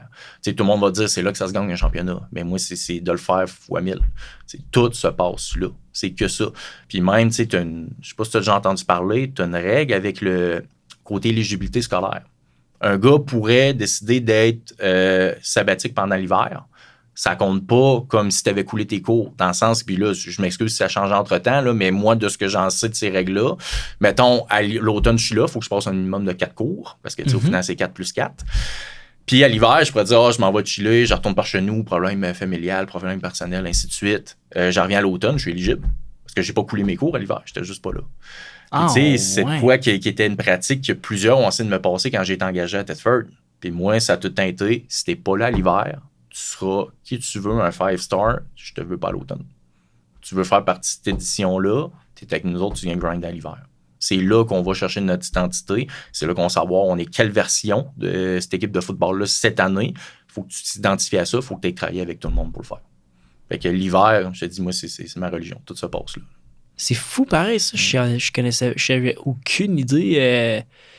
Mais ça parle un peu de... on va en parler tantôt, mais tu fais de pourquoi un peu, peut-être les filons ont pris une baisse, puis là, que ça commence à remonter depuis que t'es arrivé, mais c'est pour que les gars aillent chercher les petits détails de des règles de même. Non, ben, t'aimes-tu le foot, là? Genre, ça, puis surtout, là, je pense que c'était comme un petit peu trop réputé. C'était un petit peu trop connu, fait que je pense pour ça, t'as bien que ça s'exploitait un peu plus, mais moi, c'est... Écoute, non, surtout là, je repars à 9. Là, on se connaît même pas. Je veux travailler avec toi avant que tu arrives à l'automne. C'est sûr et certain. Fait que c'est ça. Fait que l'hiver, moi, la réalité que j'ai vécue à ma première année au Carabin, comme je te dis, c'est ce qui m'a le plus formé comme joueur. Puis, tu sais, comme je disais, peu importe le niveau que j'ai été, j'ai tout empoigné un méchant mur. La beauté, quand tu arrives à l'hiver, tu peux faire les pratiques dans le camp de printemps, ainsi de suite. Ça a été une grosse claque d'en face. Mais encore là, c'est le côté persévérance, c'est le côté travail qui en est ressorti de dire... T'sais, j'aime dire là, de quoi, là, des fois, un joueur d'exception, c'est le 5-star, ça va te bien y prendre 1000 reps pour maîtriser quelque chose. Un joueur average, ça va peut-être y en prendre 5000. Puis un mauvais joueur, ça va te bien y en prendre 10 000. Moi, ce que j'aime, les gars que j'ai à chercher, qui ont une mentalité qui ressemble à la mienne, c'est le gars pas bon, là, que je t'ai dit 10 000 reps, là, il n'est pas découragé du nombre de reps que j'ai dit. Il est encouragé parce qu'il sait qu'il y a un nombre de reps. Il travaille. Tout part de là. Puis encore une fois, la réalité du Détroit, encore plus, j'ai cherché des gars qui ont une mentalité de même. Mais c'est juste qu'il faut qu'ils la comprennent. Fait que, tout encore ça, moi, ça part du principe, OK, chaque niveau que j'ai été, je me suis cassé la gueule, ça a été extrêmement tough, mais j'ai fini par être capable de monter là-dessus. Parce que là, on en arrive l'hiver, je te dis, c'est tough. On arrive à l'automne. Merci au côté, j'ai tout le temps été sérieux dans ma préparation physique, ainsi de suite. Ça fait en sorte que j'ai eu mon opportunité, ces unités spéciales, tout de suite en partant. Mais on va se dire vraies affaires, je devais pas être d'implant pantoute. Ah ouais, premier gym que je rentre à vie au Carabin. Le gars qui surveille la séance, c'était à l'époque Ron Hilaire, que je salue encore une fois, que je parle encore beaucoup à ce jour. Mais tu sais, Ron, il dit juste, t'es qui? Tu viens d'où? Il savait pas j'étais qui. C'est le coach de ma position. Fait que ça te dit-tu à quel point j'entrais par la porte en arrière? Okay. Fait que cette année-là, mon chandail, il était loin d'être promis. Là. Wow. Fait que ça, tout est approuvé. Moi, j'arrivais là vraiment, il faut que tout soit approuvé. Première game, je suis déjà habillé. je fight pour les unités spéciales. J'ai été capable d'aller chercher un poste avec ça. Graduellement, c'était des années où il y avait quand même un gros fossé entre Montréal, Laval puis les autres. Fait que ça te permet d'être faufilé et aller chercher des reps petit à petit pour finir par ma première game à vie que j'ai été partant. Ma première année, ça a été contre Laval. Fait que je te dis atypique côté recrutement, là, qui est que Laval-Montréal qui me parle, c'est un peu pareil. J'ai joué plus de snaps, je pense, contre Laval que contre McGill, que contre Bishop. Il n'y avait pas vraiment de logique un peu dans le rôle que j'ai eu. C'est quand même fou. Puis même, ça, c'est plus relié, je te dire, aux blessures, manque de chance, ainsi de suite. Mais je pense que ma première année universitaire, c'est l'année que j'ai pu jouer, même de loin. C'est que j'ai été starter, que j'ai été sur la rotation, puis ça reste que, on s'entend, les DN, à l'époque, tu avais JS Blanc, qui a joué pour les Alouettes au-dessus de 10 ans. L'autre bord, tu avais Jonathan Boissonneau-Glaou. Ça te dit peut-être de quoi? Il y a de Lennox, là, c'était vraiment un top dog, ouais. Lennox, puis il a été nommé, je pense, joueur défensif de la Ligue, tout ça, une certaine année, tout ça, pendant son passage au Carabin. Fait que, disons que les chaussures, il était grand à chausser, mais je réussissais quand même à participer à ça, être dans rotation, être partant par moment. Deuxième année, là, encore une grosse hiver. Je te disais, ma mentalité, c'est là que ça venait payant. Mm-hmm. Je continue à bien me développer. Le camp de printemps, ça va numéro 1. J'ai vraiment un bon... Je me rappelle, là, Ménard, t'es venu me voir, là, c'est pour me dire, hey, ça a vraiment été un gros camp, lâche pas, ça s'enligne bien. Pour que une semaine avant le camp le camp d'août, je me blesse. Puis vraiment, une niaiserie. Là. Je me foule la cheville là, parce qu'on est en train de faire un warm-up. Là, on a une tradition au Carabin où on joue souvent à patate chaude. Je m'enfarge d'un des gars, c'est vraiment anodin. J'essaie de rester debout. La cheville me vire, mais solide. Grosse entorse. Et là, tu comprends, je suis censé être partant dans genre 2 semaines au premier match. Là, je suis en béquille. Et que c'était quand même une bonne entorse, c'est deuxième degré. Puis, à ce moment-là, je ne savais pas. Mais je me suis aussi vraiment magané une membrane, que tu n'as sûrement jamais entendu le nom. C'est pas de quoi de très commun. Je pense que j'étais le deuxième de l'histoire des Carabins, le rétinoculum. Quoi? Ça, en gros, là, c'est une membrane qui retient ton tendon. Tu sais, mettons, t'as la malléole, t'as un gros tendon qui passe en dessous. Mais le chemin le plus court pour ton tendon, c'est pas en arrière de la malléole. Ça serait de l'autre côté. Tu comprends, à cause de l'angle à 90 de ton pied. Quand cette membrane-là lâche, ton tendon, il sort puis il rentre comme qu'il veut. Puis, tu sais, le feeling quand tu te cognes le mou de coude, là, qui est très désagréable, puis que ça engourdit, imagine ça, mais dans la jambe au complet. Fait que là, moi, OK, je reviens de ma rehab, ça a l'air pas trop pire. Deuxième game, OK, je m'en viens pas pire. Là, Danny me dit, regarde, on t'a remis starter, puis on va te limiter le plus possible, on te met pas sur aucune unité spéciale. Fait que, tu sais, moi, c'est la belle vie, là, je m'en vais partant de ma position, puis je me brûle même pas qu'il y ait des unités spéciales, rien. De toute façon, ma cheville était pas encore à son top. Mais c'est là qu'après je pense, j'ai joué une demi complète. Juste avant la fin de la première demi, m'en école un stun, fait que là, un changement de direction un peu plus drastique. Oh, là, je tombe à terre, OK, la jambe complètement engourdie. C'est plus rien. Ouais. Je me relève, OK, c'est bizarre, OK, je me replace, le jeu d'après, même chose. Puis là, je reste à terre, fait que là, je suis là, OK, ça marche pas pantoute. Pour là apprendre que c'est une petite membrane bien niaiseuse, qu'on entend à peu près jamais parler, mais quand ça lâche, à part l'opération, pas grand-chose à faire. Fait que là, deuxième saison, je te dis que là, je suis prêt, j'ai mon spot, tout est beau. Puis le corps décide autrement, faut que je me fasse opérer, l'année est finie. Fait que ça a été une première année, tu sais, recrue, à déjà aller chercher un spot de partant par moment, être impliqué en masse, unité spéciale à ma position, aller gagner une famille avec les gars, c'était extrêmement trippant, à un énorme crash de, OK, une autre grosse année d'entraînement qui, au final, je veux pas dire resservait à rien, mais que ça fait extrêmement mal. Fait que cette année-là, bien sûr, pas beaucoup de temps de terrain. Pour revenir à ma 3e année, où ce que là, j'ai vraiment commencé à sentir que le corps me lâchait un peu plus. Tu sais, je te parlais d'entraînement, tout ça, comment que j'étais quelqu'un de craqué là-dessus. Tu sais, c'était encore une fois le côté maturité, là, qui est une chose que j'essaie le plus possible de faire comprendre à mes gars, de leur faire apprendre de ça, puis c'est tough. Okay, je pense qu'une des jobs premières d'un coach au collégial, c'est de protéger les gars de leur syndrome d'invincibilité. Mm-hmm. Leur fameux syndrome que ça arrive aux autres où j'ai du temps. C'est les 2 grosses erreurs qui sont tout le temps faites. C'est cette année, anyway, c'est pas grave, parce que souvent on se rend compte après coup. C'est le genre de regret qu'on a tous un peu en vieillissant. Je pensais que j'avais du lousse, mais à un moment donné, j'ai pogné mon mur, puis il était déjà trop tard. Mm-hmm. Puis le côté justement de ça arrive aux autres. Moi, c'est là, tu vas te maganer, là, jouer comme ça, t'entraîner de même. Ben, moi, c'est garde, ni je sois vieux, puis je sois magané. Ben, pas de trouble, je vais pouvoir me dire que j'en ai profité. Mais je m'attendais pas qu'être vieux puis magané, c'était avant même de pogner le 30 ans. Tu comprends? Là, dans ma tête, c'était beaucoup plus loin que ça. Puis, tu sais, quand je te dis le corps commençait à me lâcher tranquillement pas vite, cette saison-là, à un moment donné, je pense que c'était de quoi de bien anodin. J'étais comme assis assis un peu croche en attendant, tu sais, c'est la table de taping pour me faire taper. J'arrive pour me lever, le dos barré. Random de même, là. J'étais, wow, OK. Puis, tu sais, une autre fois, mettons, je dors un peu dans l'autobus, je me réveille, il y a le cou, poignet de côté. Tu sais, vraiment, je sentais toutes les épaules. Ça commençait vraiment à être très tough. Puis, c'est là que j'ai eu une grosse claque d'en face. C'est Pat Gendon, qui est encore à ce jour mon physio en chef à Montréal. Mais je lui dis, tu sais, Max, un jour, il va falloir que tu te penches comme ton kid à terre. Il faudrait que tu sois capable de te relever. Holy shit. C'est là, vraiment, je te dis, la claque d'en face, d'aller chercher le côté maturité puis de comprendre qu'il y a un après, là. C'est pas mal embarqué à ce moment-là. Là. Puis, tu sais, c'est tout simplement ma décision à ce moment-là quand j'ai décidé d'arrêter parce que, tu sais, j'avais encore des années d'éligibilité. J'avais l'opportunité, tu sais. J'allais encore voir du terrain, tout allait bien, mais là, c'est de dire qu'il y a un après, dans quelles conditions je vais être rendu là. Parce que je suis déjà en train de souffrir là, ça me tente-tu pour le après? Mm-hmm. Puis, tu sais, il n'y a pas une journée que j'y repense pas. Parce que ce qui fait le plus mal, puis c'est une autre chose, j'essaie souvent de dire aux gars, encore une fois, pour les protéger de nos propres erreurs, quand tu as joué ton dernier snap, mais tu n'es même pas au courant que c'était ton dernier avis, là. C'est de quoi qui va te suivre le restant de ta vie. Là. Je parle d'une passion, c'est de quoi qui m'a tout le temps accroché le football. Ben, c'est ça, à un moment donné, ça. Tu sais pas, c'est fini, puis pour le restant de ta vie. C'est pas du hockey, tu peux pas le jouer récréatif avec du monde pour le fun. J'ai déjà été approché par du Seigneur, je me dis, écoute, j'ai sacrifié des années d'éligibilité universitaire, je vais pas aller me maganer là, mais il y a quand même une petite arrière-pensée. Des fois, tu te dis, au moins me dire, OK, c'est mon dernier snap. Puis après ça, je reviens à la réalité parce que je dors pas sur mon oreiller, puis je bats du coup pendant une semaine, fait que je me dis que. Ouais, c'est ça. C'est ça, la réalité, elle me frappe là. Mais ouais, c'est ça. Je te dirais, c'est un peu ce qui a mis fin à ma carrière comme joueur. Puis clairement, le pourquoi il y a eu un gros break, oui, l'entrepreneurial, tout ça, puis que j'avais des grosses ambitions, puis pas du temps pour coacher ou peu importe, m'impliquer dans le football de quelque manière que ce soit, c'était le fait, de loin, je pense qu'il n'y a pas une femme qui a réussi à me briser le cœur comme le football le fait. Là. C'était extrêmement tough. J'ai dû passer au-dessus d'un an sans regarder le moindre football, sans rien consommer de ça. Ça me faisait juste trop mal. Parce que moi, passionné de ça, c'était mon identité. J'étais un joueur de foot. C'est ça qui me faisait carburer. Tout était fait dans ma vie calculé en fonction d'eux. Je m'entraînais. La journée, je ne pouvais pas m'entraîner, je trouvais le temps long. Quand c'était le break, parce que j'avais hâte au lendemain pour recommencer.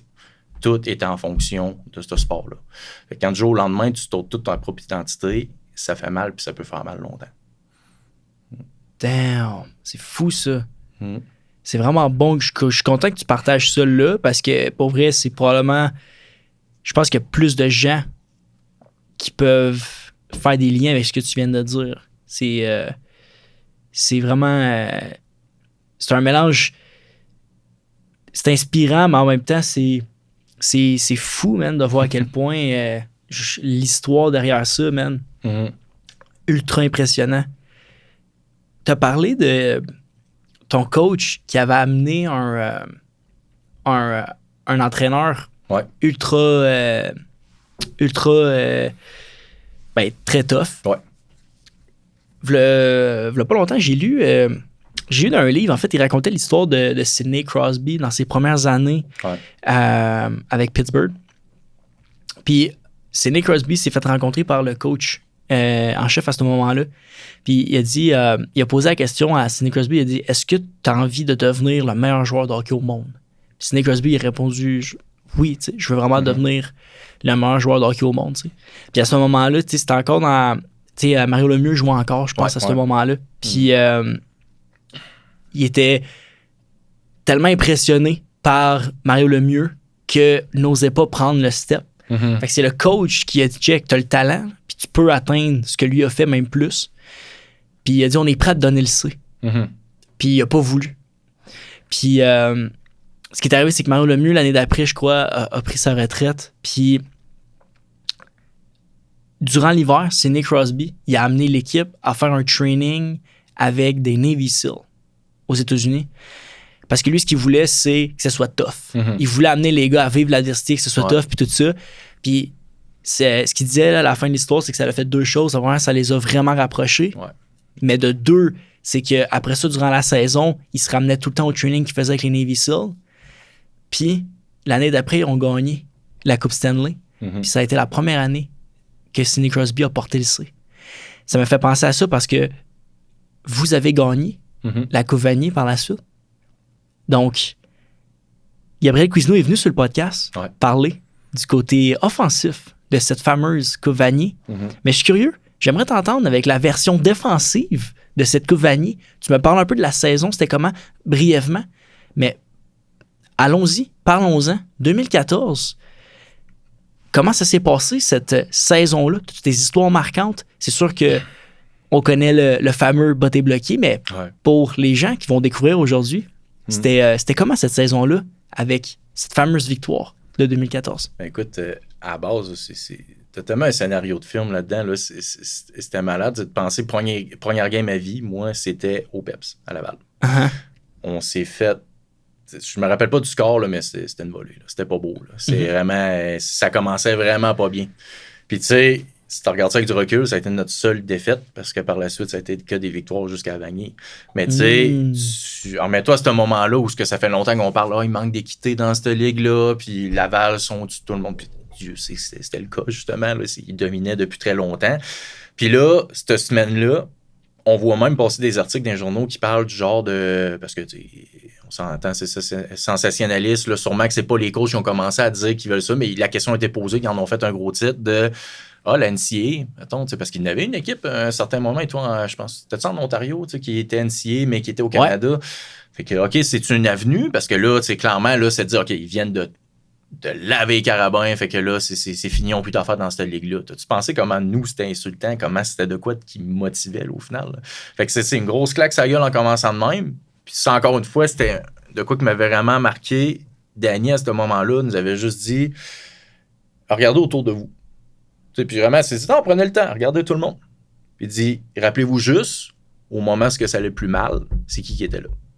Parce qu'il a dit, que tout aille bien, tout le monde va être là. Il va y avoir plein de monde, là, du monde va vouloir s'accrocher à vous, du monde connu, ainsi de suite. Là, vous avez de l'exposure, là, vous allez être beau, vous allez être fin par tout le monde. Mais là, quand c'est tough, c'est qui est là. Maintenant, faites-vous juste le mindset que vous êtes prêt à tout faire pour ces gars-là. Puis cette saison-là fait juste commencer. Puis ça a été ça. Ça a été ça du début à la fin. Puis il y a eu de l'adversité, il y a eu des games extrêmement tough. On a appris à se connaître en tant qu'équipe. L'offensive, tranquillement, pas vite, aller chercher son pace, puis finit par être extrêmement dominante. La défensive, je pense qu'il y a eu longtemps une réputation qu'au Carabin, le front défensif, entre autres, c'était quoi d'extrêmement big. Puis je pense que ça n'a pas fait exception ces années-là non plus. C'était trippant d'être coaché de même. Puis je te dirais, c'est un peu un de mes regrets que tu me permettrais de reculer dans le temps quelques secondes puis aller me voir plus jeune. Ça serait une taloche en arrière de la tête pendant un meeting. Ou ce que, Danny, il n'y a pas besoin de te dire, c'est une tête de football, coach Machocha. Puis c'était de me dire, j'ai pas assez porté attention. C'est tellement des choses encore ce jour que ça aurait été cool de savoir. Puis, parce que c'était au point où ce que. En meeting pour arriver et dire, bon, OK, on joue notre match de telle manière, on joue notre cover 4 de telle manière. Là, on va faire telle variante que je vais te caller à tel moment précis dans le game. Puis là, il était capable de pointer un joueur et dire, toi, là-dessus, tu vas faire un pic. Puis sérieux, plus que 50% du temps, quand il collait des affaires de même, ça arrivait. Fait que c'est pour dire à quel point c'est poussé. Là. Fait que, tu sais, la def, c'était ça. Ça parlait beaucoup de. Entre autres, Thorpe qui coach encore avec les Alouettes. Là. C'est un peu parce que même des fois, je trouvais ça drôle. J'allais voir des games des Alouettes, je m'assoyais, je voyais Signaux, puis je disais, c'est la même affaire que nous autres. Oui? Il y a beaucoup de choses que c'était similaire parce que ça partait de son système. Fait que, tu sais, la défensive avec ça, puis, tu sais, de quoi de quand même assez intéressant. Puis je te dirais, ça a sûrement changé quand même avec le temps. Mais c'était fou. Mettons, tu compares, je pense, mettons, tu as deux mentalités complètement distinctes. Laval, là, ils vont arriver avec un énorme playbook. Là, puis encore là, une fois, je parle de ce que j'en entends, de ce que j'ai vu, puis ainsi de suite. Là.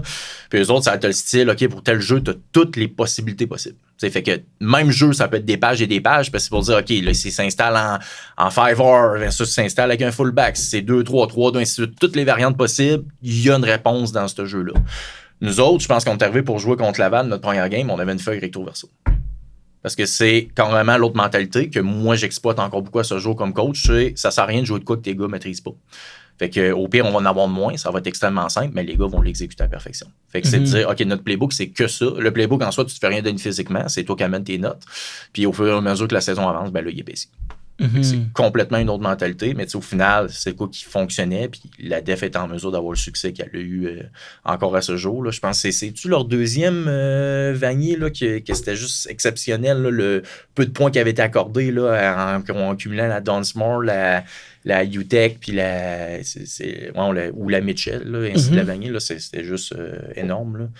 Fait que c'est une mentalité complètement différente, mais que au final, ça permettait de mettre des gars dans les bonnes positions au bon moment puis de faire des jeux quand c'était plus nécessaire. Puis tu sais, en plus, ce qui était fou, puis encore une fois, ce qui me permet d'avoir un peu ma vision des choses avec ça sur le développement d'une équipe, la culture, ainsi de suite, la reconstruction, un peu comme qu'est-ce que j'ai vécu dans les dernières années. Les gars qui étaient rendus à leur top, c'était des gars qui, la première année à Danny, qui avaient été recrutés. C'est des Byron Archambault, des Cody, ainsi de suite. C'est des gars, puis c'était fou voir comment ils connaissaient le système et qu'ils étaient capables de l'exploiter à la perfection. Fait que c'était un cours de football 101 sur toute la ligue qui était énorme à vivre, là, puis juste le trip en soi. Puis on se dit, j'ai ma bague, bien sûr, souvenez, t'as les scores des games de playoff. C'était tout extrêmement serré. C'est toutes des games qui a fini, puis il y a tellement un crash d'adrénaline après, t'es complètement vidé, puis c'est pas juste physique, c'est émotionnel. Là. T'es brûlé, t'es fini. Puis même, on se dit, là, des playoffs, là, imagine-toi que c'est une saison par-dessus une saison. T'es fatigué, t'es brûlé, t'es magané, t'as les remises, les examens, ainsi de suite. Fait que c'est carrément comme si tu dis au gars, OK, vous êtes brûlé, ben on recommence à zéro. Ça recommence là. C'est vrai, hein? Puis à la fin de la journée, ça vient pas de moi, je me rappelle pas c'est qui m'avait dit ça, mais c'est toutes les équipes sont bonnes dans les playoffs. Ça, c'est sûr. Si t'es rendu là, il y a une raison. Là, ce qui va faire la différence, c'est la culture de l'équipe. C'est qui va croire plus fort à sa culture versus l'autre. Parce que tous les gars sont maganés, tous les gars sont brûlés. C'est qui va être capable d'être le plus tenace jusqu'à la fin.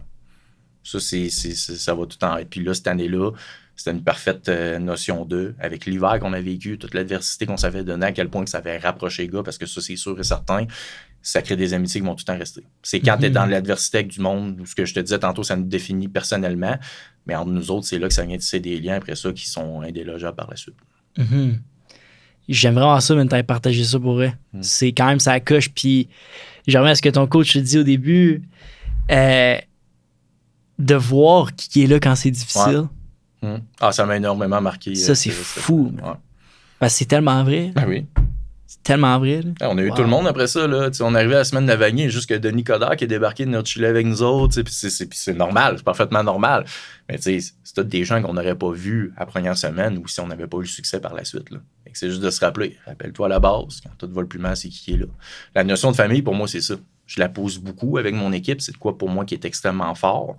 Mais tu sais, moi, ma définition de famille, c'est quand que plus rien va, quand tu es au plus bas, les dernières personnes qui vont être encore là comme rempart, c'est tes membres de ta famille. C'est la beauté même. C'est là que tu es prêt à tout faire pour ces gens-là parce que tu sais qu'ils vont le faire de leur bord, de par le lien de sang ou par le lien qui est créé comme dans une équipe. Tu dirais, c'est quoi ton plus grand apprentissage de ton parcours de football étudiant? Clairement, le côté persévérance. On a parlé un peu en long, en large, là, mais le fait que c'est...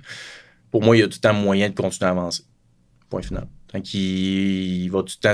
Que tu le vois ou pas, le bout du tunnel, il existe. C'est juste de dire de continuer constamment, puis la persévérance qui vient avec ça.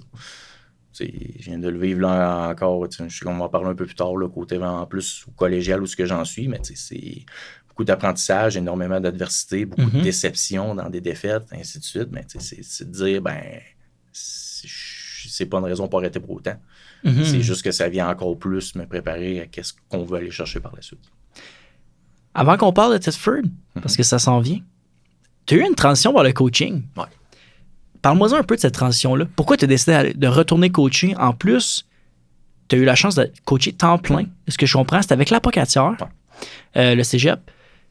Parle-moi de pourquoi, en fait, tu as décidé de retourner. Tu as dit que c'était la passion, bien sûr. Mais tu as une opportunité. Comment c'est arrivé, ça? En gros, c'est sûr, on s'entend, c'est d'être un gars de la place, d'être dans le secteur, puis il savait très bien que j'étais dans le coin-là, mais le côté business m'a fait en sorte que j'étais tout le temps, non, oublie ça, je peux pas, puis Dieu sait, je me faisais quand même beaucoup solliciter parce que mes deux chums avec qui j'avais parti à business, c'était des anciens des Gaulois à l'Apocatière. Ah, nice. Et c'était deux gars qui coachaient aux Gaulois. Ouais, OK. Fait que j'étais vraiment le troisième du trio qui, non, manque de temps, je peux pas, puis c'est ainsi de suite. Mais à un moment donné, j'ai fini par flancher. Puis c'est là que j'ai vraiment qu'une passion, en vrai, ça peut comme s'éteindre, mais ça ne meurt pas parce que ça est reparti à 100%. T'sais, ma première année, j'étais que coach de la ligne défensive.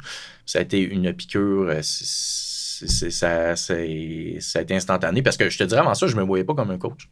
Quand j'étais joueur, là, tu m'aurais parlé, là, même en universitaire, t'aimerais-tu ça plus tard? Oui. ça me parlait comme fou, pas. ça. Ouais. T'es rendu être coach, man. C'est ça. De passer d'un extrême à l'autre, mais vraiment, sinon, moi, j'étais tellement dans. Autant quand j'avais mon mindset, tu m'aurais vu TQ en secondaire 2, moi, là, c'est plus tard, je vais jouer au professionnel, c'est le football, c'est ça ma vie. Autant que là, j'étais en mode entrepreneuriat, j'avais des choses à prouver, je voulais m'épanouir là-dedans. Mais là, simple fait d'y toucher, là, je suis retombé dedans à 100%. Assez que, cette saison-là, ça me permettait de toucher un peu à tout. On avait. Justement, c'était un beau défi. Je me rappelle quand je suis arrivé, Marc, qui est encore entraîneur-chef là-bas, m'avait dit, tu sais, Max, je dis, ça va être tout un défi. Tu sais, présentement, la position où c'est plus tough, qu'il y a un manque de profondeur, il n'y a pas beaucoup de gars, ainsi de suite, c'est ta position, ligne défensive. Fait que, tu sais, on s'attend que ça soit tough là. On va voir ce qu'on peut faire avec ça. Là, ça m'a permis déjà là de travailler beaucoup en lien avec le coordonnateur défensif à l'époque là-bas. C'était de venir exploiter un peu plus, je veux pas trop embarquer dans le tactique puis technique, là, mais d'être un peu moins dans le gap control puis plus dans le shoot de gap, parce que c'était des gars beaucoup undersized, ainsi de suite. Fait que là, ça m'a permis de jouer puis carrément d'apprendre par le fait d'aider à développer un système qui sortait de l'ordinaire par rapport à ce qu'on voyait en général dans le collégial. Puis, pour finir, première game, déjà en partant, domination totale, la ligne défensive. Fait que, tu sais, c'est là vraiment que je me dis, OK, je peux faire une différence. Puis le fait, si on s'entend, pour venir à coacher la ligne défensive, quand on dit ça ressemble à un sport de combat, tu dois beaucoup développer les joueurs dans leur notion, c'est drôle à dire, de leur corps dans l'espace. Tu sais, parce que souvent, des jeunes qui arrivent, qui sont en pleine croissance, ils ont les bras, les jambes bizarres, c'est ça. Fait que là, d'être vraiment capable de développer ça, mais ça, c'est qu'il faut que tu le verbalises énormément. Puis moi, je pense que c'est là que j'ai vraiment une facilité avec les gars, d'être capable de comprendre qu'est-ce qui se passe dans leur tête à ce moment-là, puis comment le comprendre. Tu sais, je veux coacher comme j'aurais aimé être coaché. Ben ça, c'est entre autres ça. Tu vas jamais donner trop de stock au gars. Puis il y en a un qui va comprendre du premier coup, il y en a un qui ça va prendre 100 fois, il n'aura pas compris encore. Puis c'est un mauvais joueur ou rien. C'est juste que lui, ses besoins sont différents par rapport à un autre. Puis là, c'est d'être capable de vraiment le verbaliser constamment, leur faire comprendre le comment du pourquoi. Puis vu que c'est beaucoup de jouer avec le côté mécanique, tout ça, l'effet levier, quand t'es un grind, ben je pense que c'est de quoi qu'il faut beaucoup mettre. T'sais, si tu regardes les sports de combat en général, c'est ça. C'est extrêmement technique. C'est extrêmement de parler. Puis tu sais, le coach, il est là à côté de la cage en UFC, tu le vois, puis il écrit tout le long quoi faire. Ben c'est ça arrête jamais. Fait que c'est ce que je trouve cool vraiment de ce côté-là. Puis je vois que là, OK, je pense que j'ai la twist. Je pense que j'ai compris des choses. Mais encore ce jour, j'en comprends. Tu sais, que ça soit entre autres de mettre un accent supplémentaire, c'est quoi que ça va mettre un déclic à la dernière année par rapport au premier pas, où ce qui va précisément. Tu sais, c'est beau les mains, la rapidité, ainsi de suite, mais comprendre, OK, je te demande de faire un chase versus du gap control, ben tu sais, je ne vais pas demander d'attaquer pareil le gars, ton pied, mais ça peut faire toute la différence. Fait que là, piqûre instantanée à l'automne, assez qu'à l'hiver, ça commence à se parler. On veut aller chercher un poste à temps plein au cégep, parce qu'il n'avait pas à l'époque. Même Marc qui est entraîneur-chef, là-bas, il y avait un autre emploi, c'est lui qui s'occupait en grosse majorité, mais justement, je pense il y avait besoin de renfort, puis tout simplement, on s'entend, le football collégial, on est rendu là, au minimum, ça tombe un gars qui est là à temps plein pour tout ce qui est préparation physique, la supervision, et ainsi de suite. Fait que là, moi, déjà là, je suis comme, OK, fine. Moi, j'embarque. Moi, quand ça se fait, c'est sûr qu'il y a un processus. Des postes au cégep pour quand même que ça soit, publié, je pense que je peux dire de même, mais il faut que ça soit, OK, il y a un poste qui ouvre, on va chercher candidature, ainsi de suite. Fait que j'ai passé pas le processus complet. J'ai eu la job, j'en suis encore très reconnaissant à ce jour, mais là, ça fait en sorte que j'ai touché à plein d'affaires. Vu que l'entraîneur-chef lui-même n'était pas tout le temps là, côté supervision études, supervision préparation physique, ainsi de suite. Puis ça faisait surtout en sorte que je passais énormément de temps avec les gars. Puis je te dirais, ça, c'est l'affaire numéro 1 que j'ai comme compris. Le foot, pour moi, c'est le bonus dans ma job. J'adore travailler avec les jeunes. Ça, c'est une des choses qui me motive énormément. Puis je veux dire que la journée que je suis parti de la Pocatière, ça me fait extrêmement mal. J'ai été énormément émotif parce que ces jeunes-là, j'avais développé de quoi avec eux autres. Puis c'est venu me chercher solide, mais en même temps, c'est ce qui fait faire que j'aime autant ce job-là. Ça faisait pas autant mal, c'est que je le ferais pas nécessairement pour les jeunes non plus. Puis, tu sais, c'est donner une idée. Mes parents, ils ont une famille d'accueil. Depuis que je suis tout petit, il y a plein de jeunes chez nous. Fait que, tu sais, travaille direct avec les enfants. Ma grande sœur est éducatrice spécialisée. Ma petite sœur, à la base, a fait ses études pour être intervenante avec le DBJ, tout ça. Fait que dans la famille, c'est comme très naturel de travailler avec les enfants. Puis moi, clairement, ça, c'était la tranche d'âge parfaite. C'est le bout où c'est encore des kids. Puis ça, je me gêne pas de leur dire, t'as bien beau avoir 18 ans de pouvoir les t'acheter de la bière, tout ça au DEP, mais ça reste que t'as énormément de choses à apprendre. Puis c'est le bout où vraiment tu peux les brasser puis leur donner la maturité qu'il faut pour ce qui va les aider le restant de leur vie. Ah, man. si je pense à moi quand j'avais 17, 18, quand je rentrais au cégep, puis à ce que j'ai aujourd'hui, il y a tellement de choses qui ont changé. Là. C'est c'est énorme. vraiment. Je suis vraiment content, man. Je trouve ça vraiment cool que tu aies découvert ça de toi. Sérieusement, c'est vraiment beau à entendre. Vraiment inspirant. Tetford Mines. Oui. Pour la petite histoire, le programme il est né de rien en 2004. Le cégep n'avait ni terrain ni joueur. Comment t'as fini par être head coach à Tetford? Écoute, quand ça arrive, quand que la demande en candidature commence, moi, j'en suis à ma deuxième année à la POC, puis encore dans ma première année à temps plein. Je suis pas un coach avec beaucoup d'expérience. Surtout que, tu sais, on s'entend, c'est pas comme souvent, tu commences à avoir des gars dès qu'ils finissent, mettons, universitaires, des fois, ils vont avoir une petite shot professionnelle, ils reviennent, qui commencent déjà à coacher. Tu sais, ça va vite, ils vont chercher des années d'expérience. Moi, de ce côté-là, OK, j'ai un certain background football, mais côté coach, je commence, j'en suis très conscient. Quand j'ai appliqué à Tetford, puis tu sais, cette année-là, il y avait vraiment plusieurs cégeps qui avaient des demandes, des appels de candidature. Je m'en rappelle, puis il y a bien des places que, tu sais, moi, je m'essaye même pas. Dans le sens que j'étais déjà heureux à la Pocatière, je savais que le chemin était fait, qu'éventuellement, j'allais avoir mon opportunité pour être entraîneur-chef. Vu que là, j'étais rendu adjoint à l'entraîneur-chef, justement. Puis, j'étais pas pressé avec ça. Moi, c'était un process qui m'allait. Je suis par chez nous, j'étais avec ma famille, de quoi que j'ai pas vécu pendant plusieurs années quand je suis parti à Lévis, quand j'étais allé à Montréal. Puis, tu sais, je l'aime mon coin de pays. Là. Honnêtement, le Kamouraska, moi, je retournerais n'importe quand, dépendant des circonstances, bien sûr. Mais là, Tetford, de parce que j'en savais, le côté vraiment que le cégep vit du sport. T'sais, si je peux le dire comme ça d'une certaine manière, là, si on recule un peu, la journée que les mines ont fermé au cégep, là, à Tetford, les mines ont fermé, ça a été un méchant clash économique, ça a droppé pas mal partout, tout ce qui était industrie, commerce. Le cégep en a pas été évité, ça a fait extrêmement tough aussi. Ça a été très dur aussi pour eux. Eux ont décidé que ça allait être par le sport qu'elle allait se rechercher une clientèle.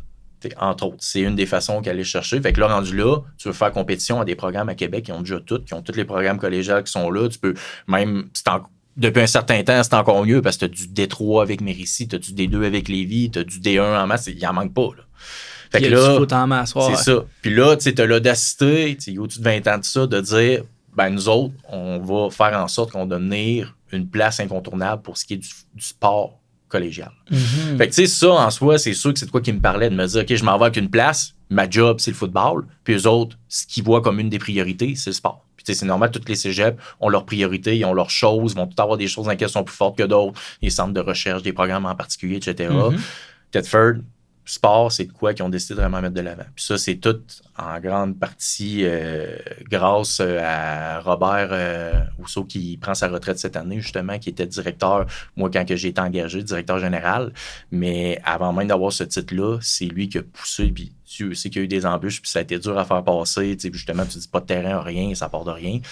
Ben, il est en mesure de faire partie de ce programme-là. Fait que là, cégep de Tetford, ce jour, tu parles de basket, il y a du D1, D2. Tu parles de hockey, il y a du D1, D2. Le programme de football, à l'époque, il s'avait même rendu en D2, était compétitif. C'est de quoi qu'un programme de région de même ne devrait même pas aspirer. Eux autres, ils ont eu l'audacité de le faire, puis ça a marché. Fait que, tu comprends, c'est tout ça comme mis ensemble qui m'a vraiment attiré, qui a dit, OK, cette place-là, je serais prêt à sacrifier de où ce que je viens pour m'en aller là-bas. C'est de m'éloigner de la famille, tout. Puis, on s'entend, c'est pas facile. Puis, je dois tout à ma conjointe qui a décidé d'embarquer là-dedans parce que là, elle s'éloignait parce qu'elle vient du même village que moi. On est des amis d'enfance. Elle a décidé d'embarquer là-dedans avec moi. Puis, je dois tout. Moi, là, à partir du moment qu'ils m'ont dit que ça se faisait, on s'entend, je me suis viré de bord. Puis, c'était pas. Déjà qu'elle m'avait accompagné dans toutes mes folies d'entrepreneuriat, à un moment donné, c'est normal qu'elle puisse dire, bon, ben là, je pense que c'est assez. Mais embarquer dans tout ça, on s'est rendu là. Fait que, puis, le processus en soi. Comme je te dis, j'arrive là, je suis un gars pas beaucoup d'expérience. Ça a vraiment été côté entrevue que je pense que j'ai été capable de bien me vendre là-dessus. T'sais, moi, je l'ai tout le temps dit, à la base, moi, je suis un vendeur. Une de mes premières jobs que j'ai eu au cégep, j'étais dans une shop de suppléments, tout ça, puis j'adorais le service à la clientèle. Puis même quand on est, je me posais la question, je vais faire quoi avec ça plus tard? Parce que je comprenais pas le côté que vendeur, ça peut aller à plusieurs places. Côté entrepreneuriat, t'es un vendeur. Tu vends une idée. Tu vends un concept de quoi que tu veux vendre, que ce soit un produit, un service, peu importe. Puis, à un moment donné, comme coach, j'ai compris, t'es encore un vendeur. Là, tu vends une culture. Tu vends une mentalité. tu veux que des gars embarquent là-dedans côté recrutement, mais pas juste recrutement. Tu es constamment en train de vendre à tes joueurs parce que tu veux qu'ils embarquent dans le mouvement. Fait que c'est là que je pense que je me suis bien vendu, qu'ils ont compris justement le côté de OK, pour ce qui est de rallier, pour ce qui est du côté de créer une culture, ainsi de suite, de par aussi mon background des années où j'étais au Carabin, qui était l'équipe qui était, on dit éternel deuxième, que là, qui ont décidé de faire le step, qui ont fait ce qu'il faut, c'est ce qui m'a forgé. Je pense que je suis allé séduire avec ça. C'est sûrement aussi qu'il y avait d'autres excellents candidats, notamment là-dedans, aussi des fois, on se entend, c'est le monde du foot, souvent tu vas faire des entrevues, pas nécessairement parce que tu vas aller là, mais tu veux comme te développer tes skills un peu. Puis moi, ça, un gros merci encore une fois à coach Marco Gadeluca. Je l'avais appelé avant de passer l'entrevue, justement dire, tu peux-tu m'aider, tu peux-tu m'enligner un peu, me donner des conseils avec ça, puis ça avait clairement scoré parce que première entrevue est faite. Ils m'ont invité à... Non, il y a une deuxième entrevue. Après ça, ils ont dit, hey, là, ça a comme retardé un peu le processus parce que le bol d'or était chez eux pour une 3e année. Fait que la majorité des gens qui travaillaient pour l'embauche, ben ils travaillaient pour aussi l'événement. C'était assez tough, là, recevoir le bol d'or chez vous. Là. Fait que ça a comme été retardé, mais on dit, regarde, t'es vraiment dans notre top. On veut continuer avec toi dans le processus. On t'invite à venir voir pour le bol d'or. On te donnait ta passe pour la fin de semaine. Tu venais voir tout en même temps regarder les installations. Fait que ma première fois à vie que je vais à Thetford, c'est pour ça. Let's go.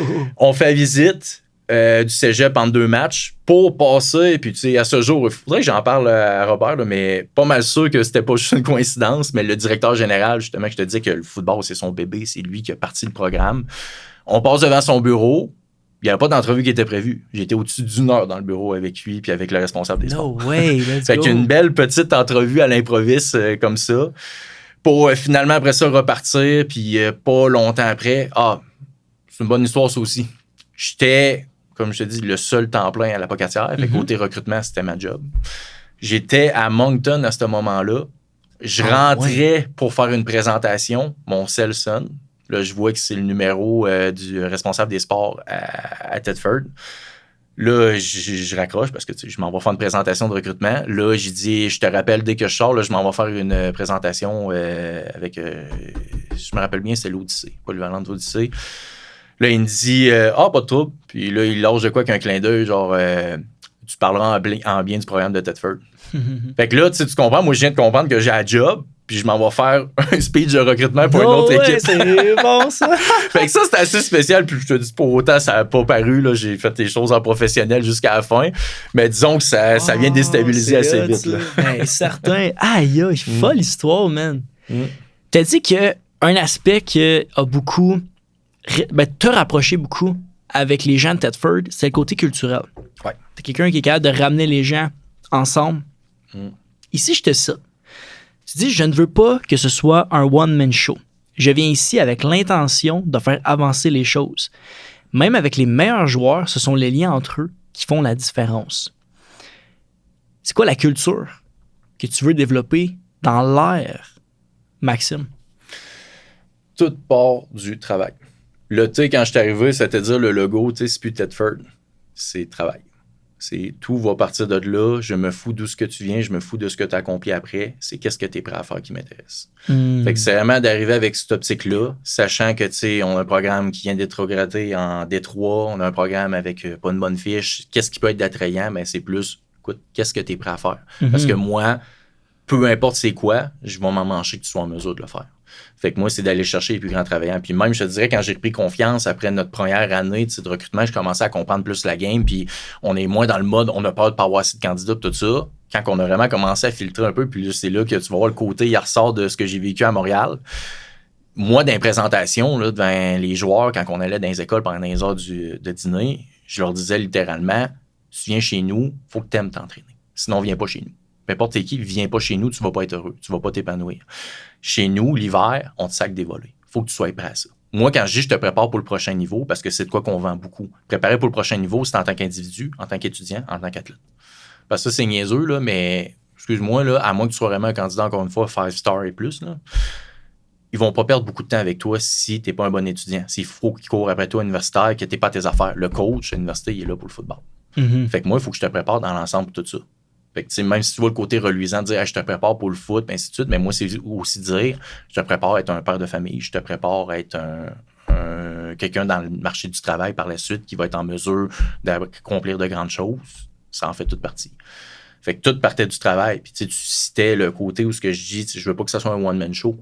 Tu sais, c'est une question qu'on me posait à un moment donné dans l'entrevue. Es-tu à l'aise avec le fait que tu vas travailler avec des coachs, on t'engage, il y a déjà des coachs qui sont ici, qui ont plus d'expérience que toi? Absolument. Tu es en train de me dire, je peux avoir de l'expertise de plus, je vais être meilleur encore. C'est ça que je veux. Tu sais, je partais avec un certain retard, on se dit côté tactique, tout ça, parce que j'ai pas été dans le domaine vraiment du foot longtemps avant ça. Tu sais, j'apprenais quand même, c'est en mode accéléré, mais il y a quand même des limites. Mais là, la beauté, je t'attends plein. J'en ai du temps pour ça. Puis tu sais, les coachs qui étaient déjà là, pour moi, c'est de dire, on arrive à l'entrepreneuriat. Prends 10 entrepreneurs, mettons, qui vont tous partir dans le même business en même temps. Il n'y en a pas un qui a les mêmes skills. Mm-hmm. Quand tu es en entrepreneuriat, une de tes forces, c'est d'être en mesure de savoir, OK, qu'est-ce que je fais bien, qu'est-ce qu'il faut que je délègue. Mais encore là, ça, c'est pareil pour ça. Pourquoi ça me dérangerait d'avoir à déléguer si j'en ai besoin? Si je veux tout faire, c'est sûr que je me plante. Sûr et certain. Fait que là, tu m'amènes l'expertise autour, je vais en profiter une fois miel. Fait que c'était beaucoup ça le principe de je veux pas que ça soit un one-man show. Puis tu sais, j'aime pas, tant qu'à moi, il y a une énorme différence entre un boss et un leader. Là. Puis, j'aime pas le fait de juste s'asseoir sur le titre pour essayer de pouvoir imposer, et ainsi de suite. Mm-hmm. Moi, la meilleure idée, qu'elle vienne du petit cul qui vient de rentrer dans l'échelle, qu'elle vienne de la personne plus en haut, je m'en fous. J'ai juste la meilleure idée. Point. Fait que là-dessus, c'est juste de dire, peu importe ça va venir de qui, peu importe qui est prêt à en faire, ben ça va être le bienvenu, puis on va travailler ensemble pour, ultimement, devenir meilleur avec ça. Mm-hmm. Tu sais, il y en a qui disent, tu sais, travaille, mais entoure-toi des PhD. Quoi comme ça, tu sais, c'est un peu ça, mais tu sais, c'est ton entourage fait tout, puis ça, c'est quelque chose qui revient souvent sur le podcast. Je pense que s'il y a une chose à retenir de tout ça, peu importe t'es qui, c'est comme, ça te prend, trouve-toi quelqu'un, trouve-toi un ami, trouve-toi, juste pour agrandir ton réseau, t'entourer des bonnes personnes, puis être à ta place, c'est le fun, d'être entouré avec des gens qui ont plus d'expérience que toi, parce que tu peux leur faire confiance direct. Ouais. C'est ça qui est nice, tu sais. T'as pas besoin d'avoir la tête partout, tu peux te concentrer sur où est-ce que toi t'es meilleur, justement. Fait que, non, c'est vraiment intéressant de parler, tu sais, arrive d'une équipe un peu plus tough, descend des trois, tu sais, c'est... Une semaine après que j'ai été engagé, il y a eu l'annonce que ça a été rétrogradé. Fait que une belle gestion de crise prête à commencer. Ouais, c'est ça, exact. Mais c'est le mode solution, hein, toutes les skills que tu as appris avant. C'est sûr que ça a dû, mais c'est sûr que ça, on n'en parle pas beaucoup, mais c'est sûr que ça a dû frapper. Mais pas tant longtemps. 2025 a été votre première apparition en playoff depuis 2 ans. Donc, non, ça c'est... Dans le fond, c'est avant que je sois engagé que le programme était en D2. Quand il y a eu le drop par la suite, c'est que ça, bien sûr, je pense qu'il y avait une victoire en 2 ans, donc bien sûr, pas de présence en playoff. Mais nous autres, dès que je suis arrivé, ça a été présence en playoff à chaque année. Nice. La chose, par contre, c'est que ça a tout le temps été des défaites en quart de finale. C'est à chaque fois, c'est ça la nuance. Ben, écoute, merci de m'en corriger là-dessus, puis je pense que c'est important parce que, ben, écoute, vous êtes quand même allé en playoff. Mm-hmm. Où est-ce que je m'en vais avec ça, c'est on peut beaucoup apprendre de la défaite, mais comment qu'on réagit face à la défaite en période de construction dans une équipe comme Thetford? Tu sais, c'est de quoi que j'ai eu beaucoup à apprendre au fil de mes années, là, parce qu'à la base, tu as le côté Max compétitif, qui est ancien joueur de football, que lui, c'est tout est atteignable, tout est gagné. Puis je ne vais jamais me présenter sur un terrain pour une game que je pense pas sincèrement que je peux gagner, peu importe c'est contre qui. J'ai tout le temps eu cette mentalité-là. Puis si on s'entend, moi, j'avais joué D1, un programme qui commençait, fait que c'était extrêmement tough. Je peux t'assurer qu'il n'y a pas une fois que je me suis pointé en disant on va se faire sacrer une volée. Pour moi, il y avait tout le temps moyen qu'on puisse gagner. La chose, par contre, c'est quand tu parles à tes supérieurs, que tu as le côté compétitif, football, tout ça, puis c'est juste de donner une bonne idée de ce qui se passe. On en est où? C'est quoi l'image? Parce que c'est ça un peu que tes supérieurs veulent là-dedans. C'est OK, on en est où présentement? C'est quoi les attentes? Puis ainsi de suite. Fait que tu sais, moi, le premier jeune fringant qui arrive sa première année, on va tout gagner, on va faire le bol d'or. Tu comprends? Mais c'était vraiment pas réel par rapport à la situation dans laquelle on était. Tu sais, qui est une... Même si j'ai toujours détesté le terme, puis que j'ai toujours dit que ça allait jamais être une excuse, c'était une reconstruction. Parce que pour juste reculer un peu, le programme de Thetford, là, on disait le drop qu'il y a eu en soi, c'était pas le coaching staff qui était là, rien qui a créé ça en soi. C'est vraiment la COVID. Puis ça, c'est de quoi que plusieurs programmes plus éloignés de régions, qui ont un moins gros bassin de recrutement pour être parlé. Tu as une bonne partie de tes joueurs que tu vas chercher, c'est des gars à base qui, si c'était pas du foot, moi, j'étais un bon exemple, t'en étais un de plusieurs que ça a été ça, ils ne seraient pas allés au collégial, encore moins universitaire. C'est pas des gars qui auraient étudié aussi longtemps que ça, c'est des gars qui auraient été vers des DEP. Ils sont écœurés du modèle de l'école en soi, puis ils veulent aller vers de quoi de plus concret. Je comprends parfaitement ça. Tu réussis à aller les chercher pour un deck parce que tu y vends le football avec ça. La journée qu'on tombe en pandémie, que tu l'isoles dans sa chambre de résidence, que tu dis tu peux pas sortir pour aller à tes cours, tu fais ça à l'intérieur, tu peux pas aller t'entraîner, tu peux pas t'amuser avec chiller avec tes coéquipiers. Lui, il dit ben bye bye. Tu montres la chose qui m'a amené ici, ça sert à rien. Fait que là, je te dis qu'il y a un an que ça prend une débarque comme ça. Après ça, là, c'est un noyau-là qui a un gros vide, ben tu le traînes avec toi sur 3-4 ans. Fait que c'est ça qui est arrivé au final. Puis il y a plusieurs programmes, c'est ça qui ont mangé la claque solide. Ça fait mal au Québec en général, au football, puis collégial, je pense que c'est encore plus un exemple concret. Ça a été un gros creux parce que là, on retombe dans des années, je trouve que le football revient vraiment en santé. On recommence à être dans une réalité qu'il y a plus de joueurs disponibles pour monter step au collégial versus qu'est-ce qu'on a besoin. Puis là-dedans, je te parle pas juste le nombre concrètement. Ça prend des gars qui veulent jouer collégial. Ça prend des gars qui ont les skills pour jouer collégial. Mais là, on revient à ça. Avant ça, quand c'était pas le cas, ben, c'était encore plus facile de commencer à prendre un gros drop. Fait que là, moi, j'arrive, première année, il y a eu un gros drop, mettons, pendant le camp de printemps. Tout ça, je pense qu'on était au-dessus de 90, mais on finit à peine à 60 pour l'automne. 60, si tu as une répartition parfaite, c'est le fun, mais c'est rare que ça arrive. Fait que là, le meilleur exemple que je peux te donner, nous autres, c'était full receveur. À n'avoir pas savoir quoi en faire, puis beaucoup de gars là-dedans compétents, des bons joueurs.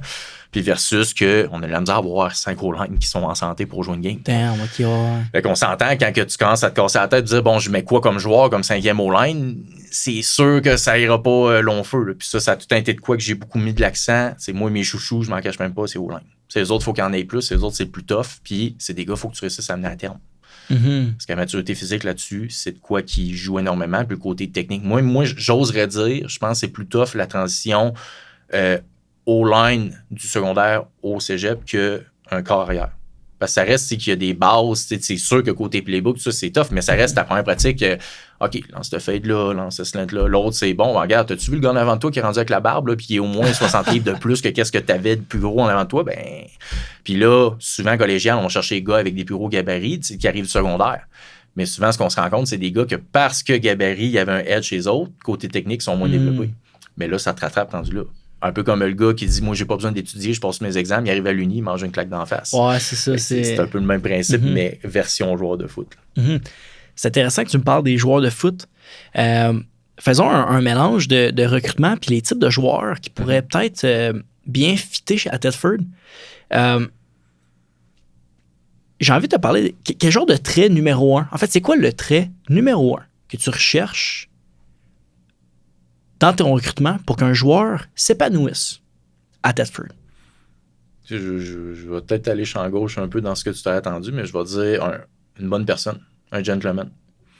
Parce que là, on parle qu'il faut être extrêmement uni, qu'il faut être soudé serré, que c'est mutuellement les gars qui vont se rendre meilleurs les uns des autres. Ça prend des gars qui s'aiment, ça prend des gars qui se respectent, ça prend des gars qui sont plus qu'ils vont être soudés, plus qu'ils vont aller loin. Moi, je pense que c'est ça avec les joueurs, autant qu'avec les coachs. Moi, je me dis, plus que mes joueurs m'aiment, plus que je vais être capable d'être tough avec eux autres.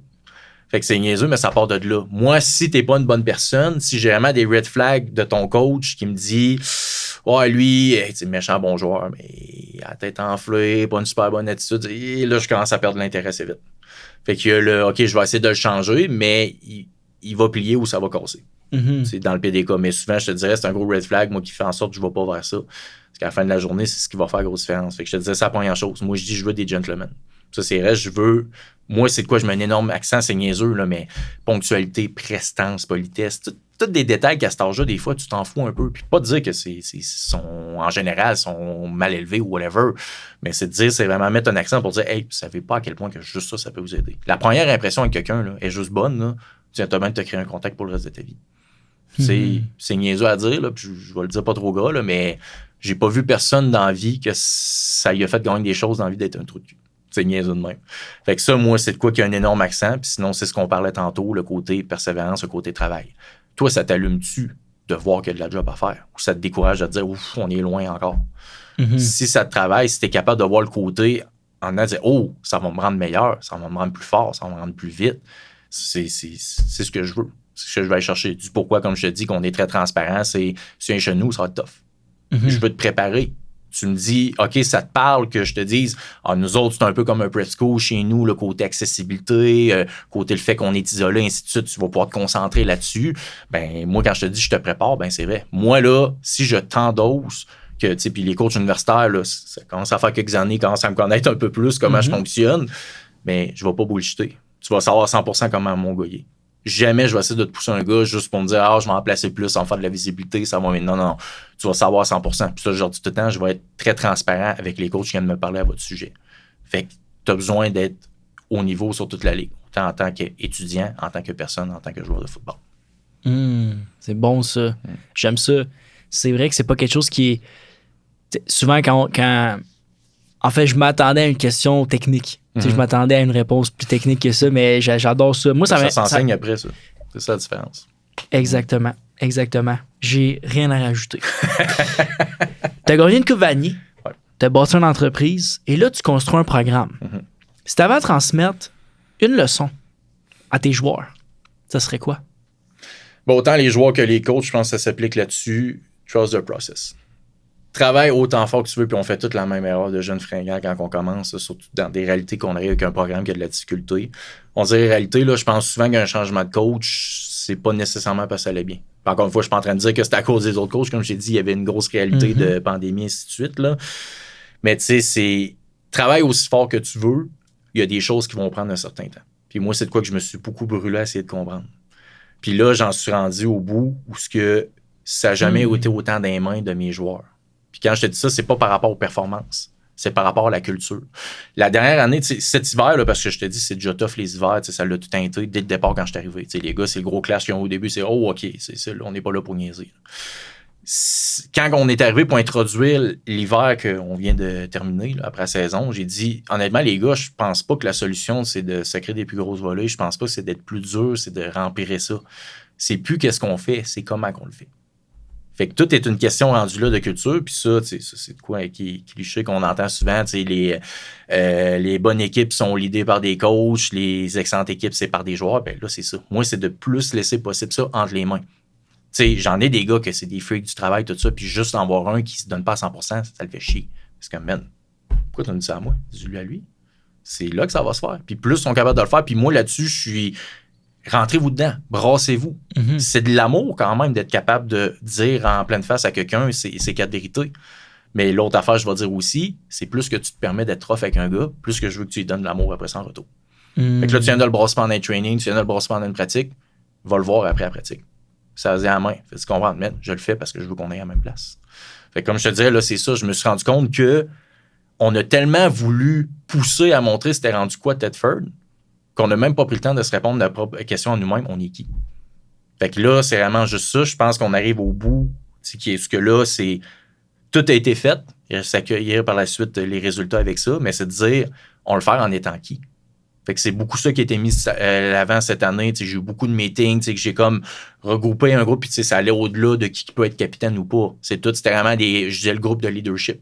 Parce que tout le monde va faire une portion de leadership à sa façon. Puis là, c'était vraiment de dire, on est qui? Qu'est-ce qu'on veut? Puis je prenais un exemple à un moment donné pour le fun, je disais, faut être dans l'absolu. C'est niaiseux à dire, c'est quasiment une secte. Dans le sens que, je prends un exemple, tu as joué à Lennox. Lennox contre Limoilou. À la fin de ce game-là, il va y avoir une équipe qui a gagné, puis il va y avoir une équipe qui va dire qu'elle n'a pas joué à son niveau. Tu comprends? Elle va pas dire qu'elle a perdu. Puis c'est normal, c'est ce que tu veux. Dans la tête d'un gars du Rouge et Or, c'est le meilleur programme, ça va jamais changer. Dans la tête d'un gars des Carabins, c'est le meilleur programme, ça va jamais changer. Il faut être capable d'avoir cette mentalité-là. Arrêtez de se sentir comme l'imposteur. Non, on a travaillé pour ça, on mérite tout ce qui nous arrive présentement, puis on va s'assurer qu'il n'y a rien qui soit pris pour acquis, puis on va tout faire en notre pouvoir pour s'assurer qu'on ait cherché le résultat qu'on a. Parce que moi, j'ai tout le temps, ça a été tough l'hiver, hein, t'as fait chier, ça a été très challengeant. Ce serait encore plus chiant que tu aies fait ça pour rien. Fait que c'est un peu ça. Fait que ton hiver, c'est de mettre de la valeur sur qu'est-ce que tu vas aller chercher. Tu fais juste mettre de la valeur ajoutée sur le but ultime qui est le bol d'or quand tu pars du collégial. Merci d'avoir partagé ça, man. C'est vraiment, vraiment cool. Quel échange pour vrai. Quel échange. Tout le monde, c'était le Game On Podcast. Notre invité, Maxime Dionne, coach en chef des Filons de Cégep de Thetford. Merci, Max, d'avoir pris le temps de venir partager ton histoire, mais aussi parler de Thetford Mines puis de vos projets futurs. j'ai vraiment hâte de voir la saison prochaine. Écoute, merci beaucoup. Ça a été un plaisir d'être là avec toi aujourd'hui.